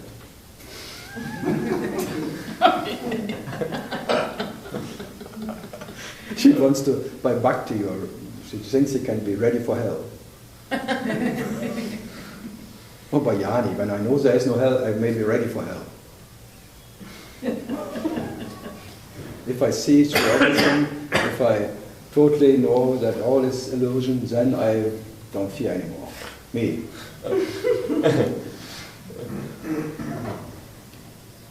Fear not. No, a big, there was Mrs. Siegel, you remember? Mrs. Siegel? Who lost her ego on a bus stand in Paris? Susan Siegel, like Leonard Cohen's Susan. Yeah. Susan Siegel. I was always in San Francisco talking for years. So there were always like a group of her disciples later. And they told me, first she was, after 2 years, going to all the gurus, declared that it's all okay, the ego gone, it's fine, you're fine. And then she was in the ocean of love. That's all love. Sitting there, this is an ocean of love. And everyone, oh, and there's just a little plant, a little seed. You cannot even see it and will put hate. Just forget it. Not to mention anymore. It's so little. In this ocean of love is so much. This little piece of hate. No one cares about it. 2 years later, out of this little seed of hate, it was an ocean of aggression and hate again. Totally there, back. And she was in such a pain and psychological drama again. And everyone was, oh, fuck. And then she died from this cancer thing. Fuck. So this ocean of love is quite something nice. But if the root is not, it's not outrooted totally, if there's a little seed left, it will grow to the total hell again. This ocean of pain comes back. So this little fear, this little hate thing there, grow into from this ocean of love, of absence, and in this ocean of presence of pain again. Fantastic. Because there still was one who saw an ocean of love. It defines this as anything. And the definer is always present in that, in any definition. And the definer is, you call him devil or anything. The guru, the outer guru. The Satguru is what you are, but the guru wakes up. And then the guru wants to teach himself and define himself.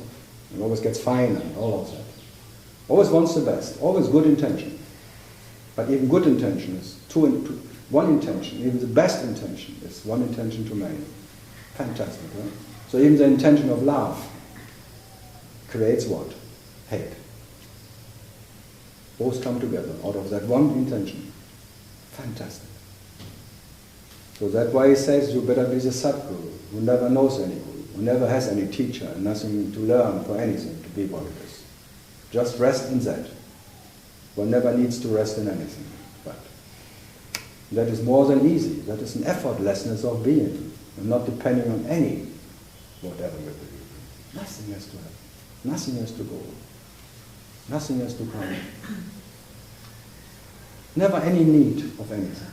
Neither need or not needing anything. Satisfaction, uninterrupted. So I just want to make you attractive to only to be that, because the rest is bitter. The sweetness you are, you cannot taste in the bitterness of any experience.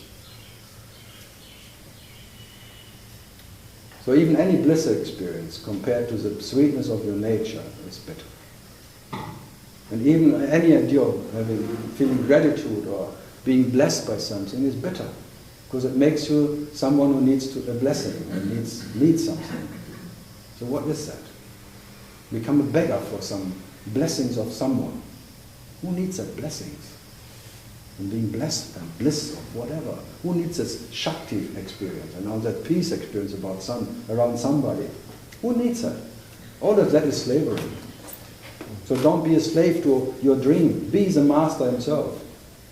And not any slave of any special experience, of any kind of presence. Because all the presence is the presence of the devil, of hell, and hallelujah.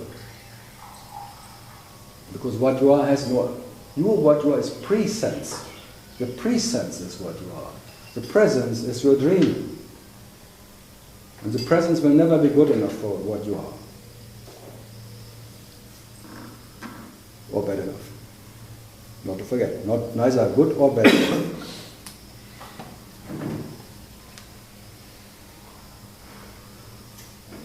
Then everyone complains around it. You're always destroying everything. You don't give us anything.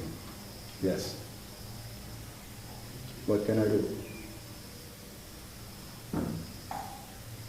I cannot give you anything what you don't already have. And I cannot take anything away from you because you are that. Not more than less as that. So what to do? Good. What's the time? 20 minutes more. Come on. Don't show tiredness. If I would be like that, come on.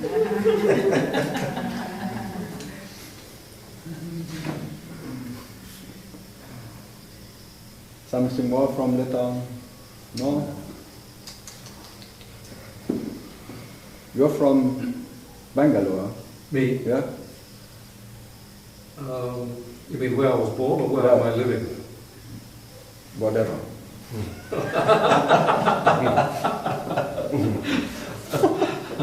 I'm from Australia. Australia? Would you ever imagine? No. Even the slang is not Australian. No. Where did the accent is not Australian? I was born in South Africa. That one. Like Mahatma Gandhi. Was he born in South Africa? But he was living there. He was engaged as a lawyer. Yeah. But he was working there and coming back. He got beaten up. So thanks God. That's what woke him up. You see, that's why we can never know what is good and bad, because if he would not be beaten up in South Africa, there would be no Mahatma Gandhi in India. Correct. Fantastic, yeah? And there would Existence be no here. chaos. Huh? There would be no chaos. Yeah, but just to, if you say Mahatma Gandhi was good for India, he had to be beaten up in South Africa. Correct. So one leads to the other one. Correct. But you can now discuss what is good and bad about Gandhi in India. I'm undecided, but one leads to the other. Just to make sure that things happen, as it has to happen.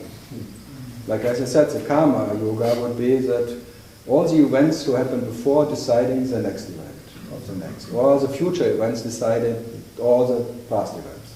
Whatever you like. Just the thing is there is no doership and nothing can change that what is the next moment. It's already there. You don't have to worry about it. The worries of the next moment are already there. You don't have to worry about the worries of the next moment.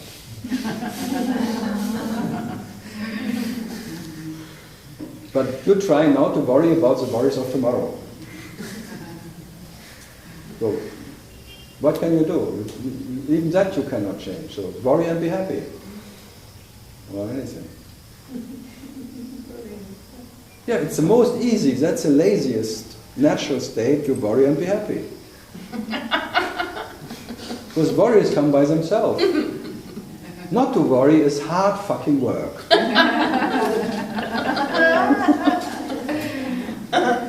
Mind is natural. Trying to have no mind, that's hard fucking minding. You're really exhausted every day. And you still taking seconds, you failed again. In the next morning, maybe you fall asleep, oh, I made it today. I meditated for 8 hours, the mind is gone now. I rooted him out with my meditation. I'm now in perfect stillness, brilliant silence myself. Then you go to bed with, and in the morning, still a bladder. Why I have to go to pee? I'm brilliant stillness, brilliant silence. Why do I have to go to the toilet? Why me? Me? Oh, why? There's no me. There was no me. No. Why? Where does this me come from?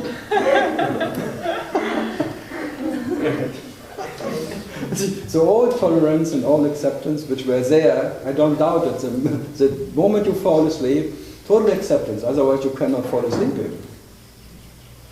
And then in the morning, the opposite again. Who wakes up? Me, myself, and I. And then they discussed who runs the show today. It was like a bhakti and the yani wakes up. Then they discussed what's already by waking up, what's better? Should I surrender to life or should I understand life first? Or did I understood that surrendering is better than resistance? Maybe resistance. Okay, no resistance is good, says wisdom, and heart says, well, who cares anyway, says to myself. So the self says, who cares anyway? The me says, I need misery, otherwise I cannot exist. My says, what can be owed next? What can I get out of it? The businessman. So what wakes up with this shit factory? Me, myself, and I. Trying to make this shit factory of an alchemist who wants to make a shit out of shit. That alchemy. It's like in the old shit. Alchemist who wanted to make out of whatever, gold. But is that what you are? When you are what you are, instantly, you are the absolute ultimate. By just being the treasure itself, knowledge, there is only knowledge. But that's the only way of creating the gold of what you are. By being the gold and not knowing what is and what is not gold. That is, you are the absolute alchemist by just being what you are. Fine. The Bhakti says, let's make love, and the Yarni says, oh, I'll think about it. Do you have the condoms with you? Shit, I left them at home. No Bhakti today.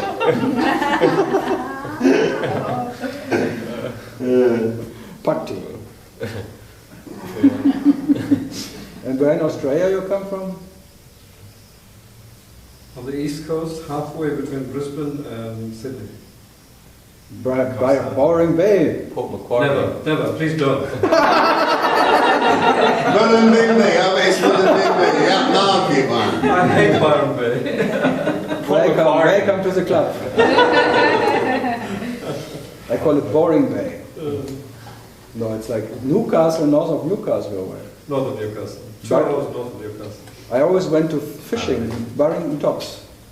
North of Barrington. I mean, like I was there, looking at the wild horses and fishing trouts. First time I was catching an eel. Wow, they're so hard to kill. Wow, you have to hit them and hit them for 10 minutes, and then they may be killed. It's such a pain. Since then, I don't fish anymore. And I had to eat it because I am like, you have to eat what you fish. Whole long, and it's so oily. And the whole day I had to eat this bloody eel. Oh. It's a village that was founded by a German fisherman. Called? Koff. Germanville? Koff. Koff, yeah. Koff's Harbor. Koff's Harbor. I know, I was there. Yeah. Koff's Harbor. I went, I think, 10 times to Australia. I always tried again because I could not believe that I don't like it so much. How can I do? Because normally you think, your mind says it's perfect. Not so many people. Life is easy, luxury, you can have everything. No sun, okay. But no sun. You cannot go in the sun. Yeah, but you cannot go into the sun. Not at all now. They all have cancer, skin cancer, everything. The school, the kids cannot go out. They just have to cover them all the time. They get vitamin pills because they cannot go into the sun. Correct. Correct. Fantastic. What the hell, huh? It looks so promising, and when you, wow. That's why all the Australians are here. The children get rickets now because their bones are not strong. Yeah. Isn't it weird? Wow. And the hole got bigger this year again. They thought it was shrinking, but now it's expanding again. It's like an awakened one.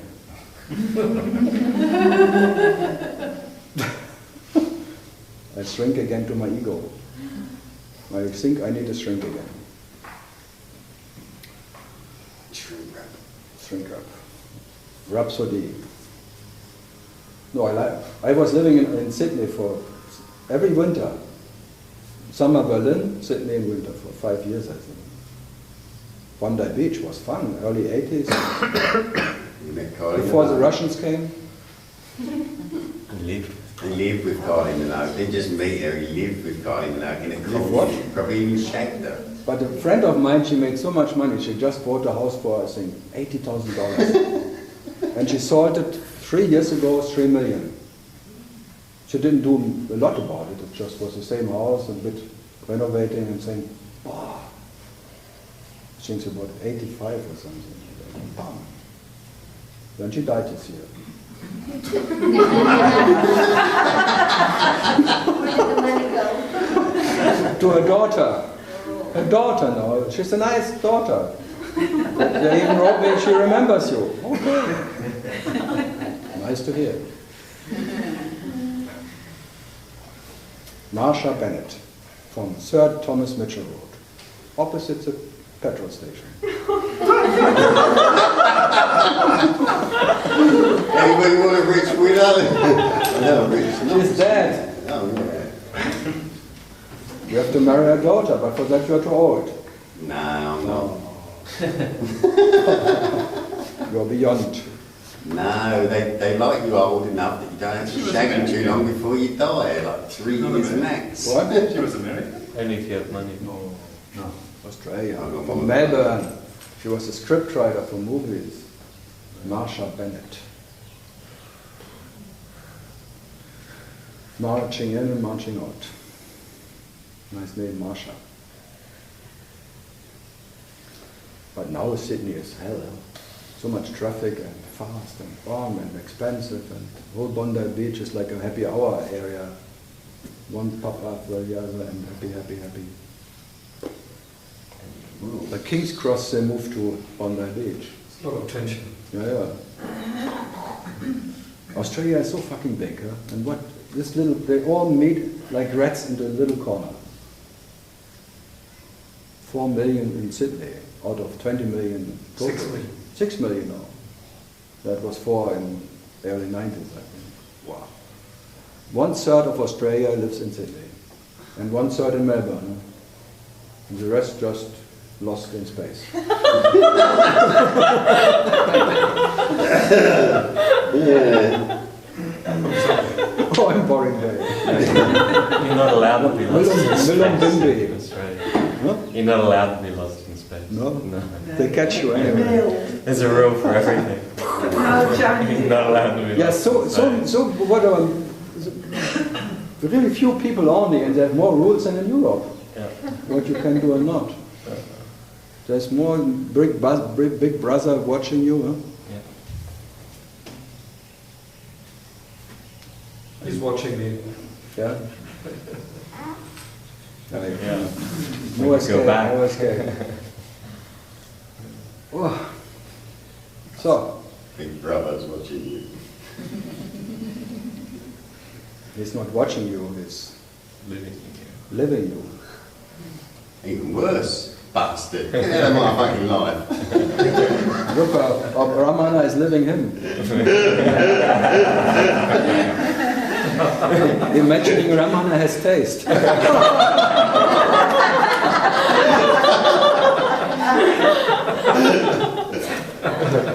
So maybe it's a pointer to Ramana's nature, is in his nature tastelessness. It has no discrimination in it. Cannot discriminate between a good way of realizing and a bad way of realizing. If there would be a discriminator, maybe we all would not exist. Maybe. Yeah. Not maybe, Not for maybe. sure. Maybe for There sure. would be no humanity, there would be no whatever, anything what could be harm you. If God could decide who is pleasant and who is unpleasant, I think the whole universe would not exist. How did you use that? Did even truth make mistakes? Only truth can make mistakes. Yeah. Is there anything else? Truth is realizing itself in mistakes. So you take yourself always as a mistake. It's especially the biggest mistake is mistake. Mistake, that's the biggest mistake. You take yourself as a shit factory. Then you're really in shit. Then really shit happens. But some shit factories are looking better than others. I heard. That's it, thumbs up. Bell. His bell's gone. No, it's too early. Oh, all right. It's a Russian clock. Oh, But we was living too long in Australia at a different time.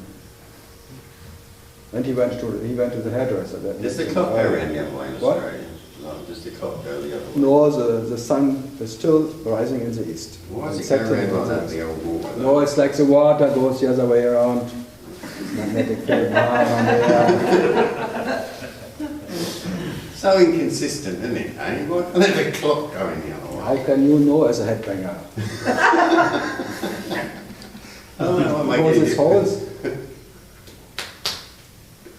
He knocked on heaven's door all the time, but no one at home. No one there.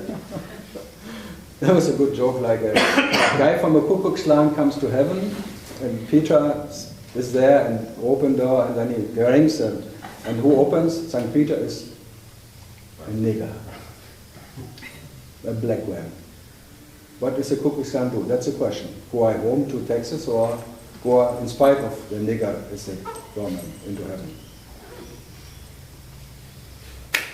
Big question.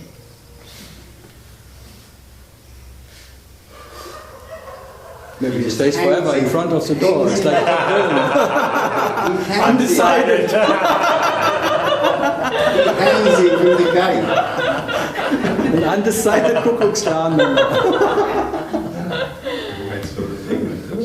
Knocking on heaven's door forever, because still hoping that St. Peter is white. Maybe he becomes white after a while. Bleaching. We sent him to Australia to bleach. To India, they got plenty of bleaching products here for their skin. But it doesn't work, you know that. The opposite side to that is all the black people expect St. Peter to be a white. Martin Luther King. But then it's Ronald Reagan waits for them. It's always what you think, maybe it's the opposite, what you can expect.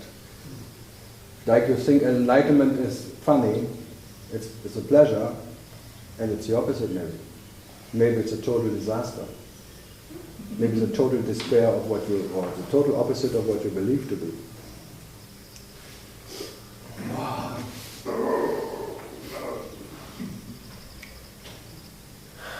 So maybe. Good. Last 5 minutes. Interesting questions. Otherwise I have to eat my nuts. That'd be good. Is that a yoga move?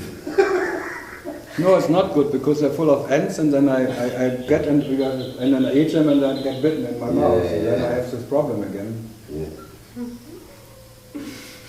I did say to them to put it in a bowl of water. Nobody takes any bloody notice. Why not? It didn't work. What, to tell them? They swim. No one taught them that they're ants.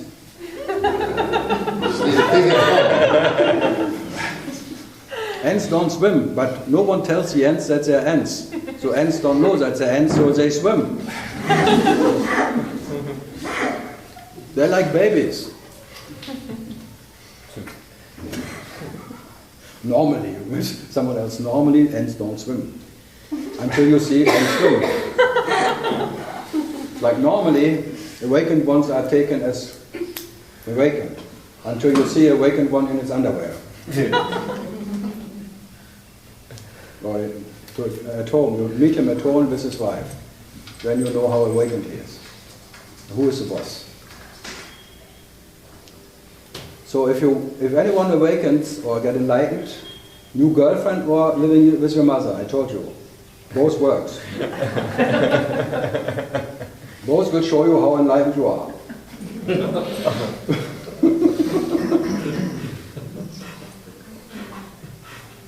If you can pass that door, okay, let's see. Then your girlfriend was maybe enlightened. Would it be fun to have an enlightened husband? Why not? Why not? I smell guts.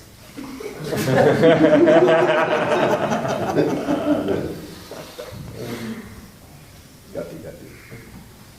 So good. No questions anymore. No questions from. You're from? California. California? Wow, far away. Just got here last night. You just arrived. Where in California? It's close to San Francisco. Ah, my hometown in the early 80s. I was everywhere actually. I was living on Russian Hill. Oh, okay. Very nice. Leavenworth. Yes. Nice. Fillmore and Leavenworth. Yes. Nice view. Very good. Yeah, it was. I paid $250 then for a big flat. Now it's, I think, 5,000, 6,000, 8,000, 10,000. Fucking war. You cannot allow it to be in San Francisco. There's Google Valley now. Huh? Yeah. Google Town. It's too much. Silicon Valley has. That was okay, but now it's this since that Google come and bath. Yeah. Yeah. If you have a regular job, you can't live there. No, you have to live in where all the gangsters are. Oakland. Oakland, Richmond. Richmond, yeah. Where the poor live in Richmond. The poor live in Richmond. No, I still like it, but it's too much work to live there. Yeah, yeah, and then people have to commute 2-3 hours. Yeah, it's too much. Two, 3 jobs just to survive. Yeah, you can test your enlightenment in that commute. Yeah. Yeah. Doing 6 hours a day, some people. Just driving. Yeah, just driving. Going and back to home. So they are just sleeping 5 hours and going back to home. Work. They're never at home, but they pay a high rent for where they never are there. They never live there, but they pay a high rent. Yes. Just in case they need it someday. For holiday, but then they go to Hawaii. Yeah. So 5 days a year. Yeah. 5 days a year, that's America. In Germany at least there is 30 days a year. And the weekend's not included, so you have 6 weeks free. And you don't pay so much rent. And the living is cheaper. The Germans are so fucking lucky. But for that they have to be Germans, that's the punishment.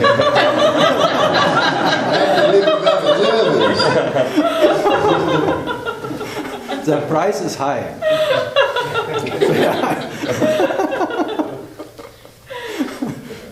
I am German, I tell you what it means to be German. That's really not so. So you have no questions for me? You just arrived, jet lag? Yeah, I just arrived. I've been reading on Ramana Maharshi for a few years now. It's had a good impact on me. Oh, good. And you went to some guys in San Francisco? No? No, this is my first satsang. Ah. And I happened to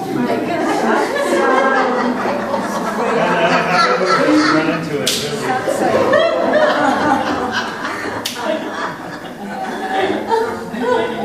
That's called bad luck, I think.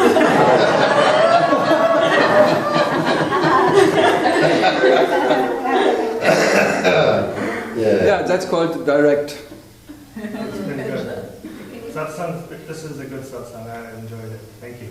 Yeah, because I don't say anything new. I just, because I'm not different to that guy anyway, so I just say what he was saying anyway. Yes.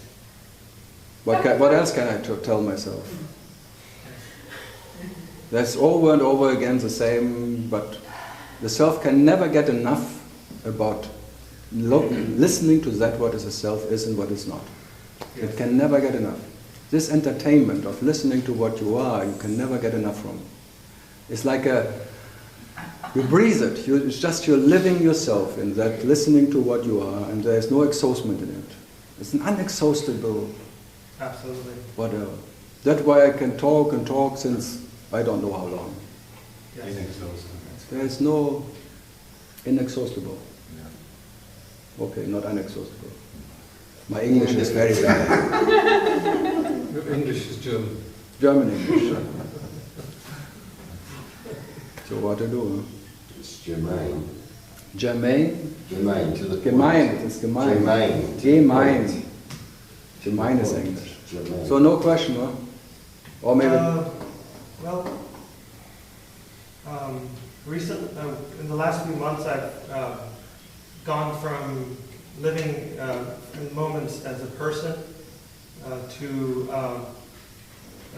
as a witness. Oh yeah, you shifted. So when I'm as a witness, I see everyone else as a phenomenon. When I'm as an I see everyone as an I. Yeah, that's a shift between the two possibilities. As a witness, everything is like a fleeting shadow around phenomena, but you are not. So, but it's still a relative state. You know that. Yes, yes, and then everyone else also mirrors whatever I am. At the moment. Yeah. It's like a resonance field it's like a mirror of itself. Yes. It's like a oneness in action. Yes. Yeah, that is the hardest point because that many get stuck in that. It's like you get stuck in that is more you, is more real than the other one. It's like you discriminate because that is more, whatever. The witness is more than you call it natural state than the other state. So you define that more real than the other thing. Whatever you call me as a phenomenal person who sees other person. So that is not real, and that being the witness becomes your whatever, more reality. But then sometimes I'm in that state when I'm engaged with people, with work. Then my action is not premeditated. It seems to be spontaneous. And somehow I find myself doing the same thing I would have done if I premeditated at work. So it's like, you talked about doership earlier. It's just, it's happening. Even my action and doing is happening. The doings happen, and a bit later the doer steps in and claims that he has done it. Yes. So the claiming is later than the action. Yes. So the story is later than that what is talked about or claimed to be. Yes. So the claimer is always claiming something what he has not done. That is the functioning of the me, that's all. It will always be there. It's like a storyteller. My story, whatever. This functioning of my life, my doing, because without that it could not exist. Yes. It needs collecting things. The collector needs to collect that what is not his. Yes. So stealing, it's like a thief. That's why they call him thief. And then you catch him by stealing and you get aware about that there's a thief, but then he turns away and says, I'm a police. From now on I will be a policeman. Now I take care about that. No one can steal anything from you anymore. So first is a thief who takes your attention and then he says, okay, now I'm quiet. Now I don't steal anymore. I will be the policeman. I take care. So it's just changing his form. And then just to survive, he will just change his nature. Yes. And then I find myself, like you spoke of wanting to be in comfort instead of uncomfort. So I have, I've had an issue with food, where I go into this month of just binging. If I don't have some form of addiction, I feel like I'm in this. And then other times I have attachment to my wife and kids as an addiction. As I say, what the addiction is changing was a way of, but you're always addicted, because what wakes up in the morning is a junkie. And the junkie needs some whatever drug. It's always like a drug. The junkie needs some drug, some whatever. Life, that's confirmation of that he exists, or comfort, because as I say, the most tendency, the nature is always comfort. And especially America is quite a comfort nation. It always has to be 25 degrees, you step in your car, you go to shopping, there's never anything, you try to be in a comfort zone, permanent. Yes. Eating anything, it has to be a comfort, comfortable. Like this bullshit now, quality time. What an idea. Spending quality time with your kids or something. And all these ideas of comfort, what makes it more whatever, being a good person or something. Yeah. Fantastic. Yeah, that's they try so hard to be a good person that it becomes really bad. Yeah, then you're constantly... Yeah, because you try and you're so fed up, you start hating to be good, that you have to be good. Then you really become shooting, that's why the shooting maybe happens in the schools or something. All that, the greatest nation, the best people on earth, all that standards, making it so high, and you fail like hell. You know you cannot match that standard. And you know this is not the greatest nation on earth. You know all of that. But it's like you're reminded because, and then comes... It's more artificial. Yeah. All this, I love you, I love you, I love you. This artificial whatever. Have a nice day and I love you. And everyone, fuck you too. Inside. Yeah.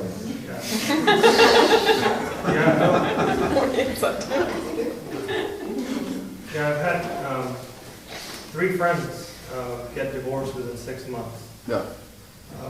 And their marriage was much more romantic and full of love than mine. Theirs was, they were in love. But then, as extreme as it was love, hate. Just the pendulum shifted to hate. If it turns sour, then it is really sour. Then it's really hate.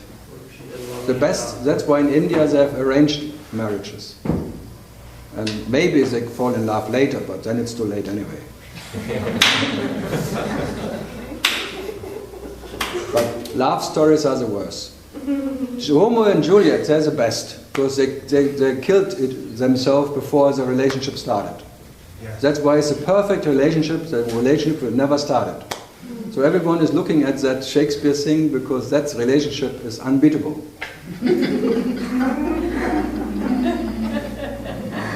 They never fought, there was no fighting, everyone is can have, and everyone thinks, shit, I should have killed myself before I went into that relationship. Good. Okay, maybe see you tomorrow or whatever. Thank you for going.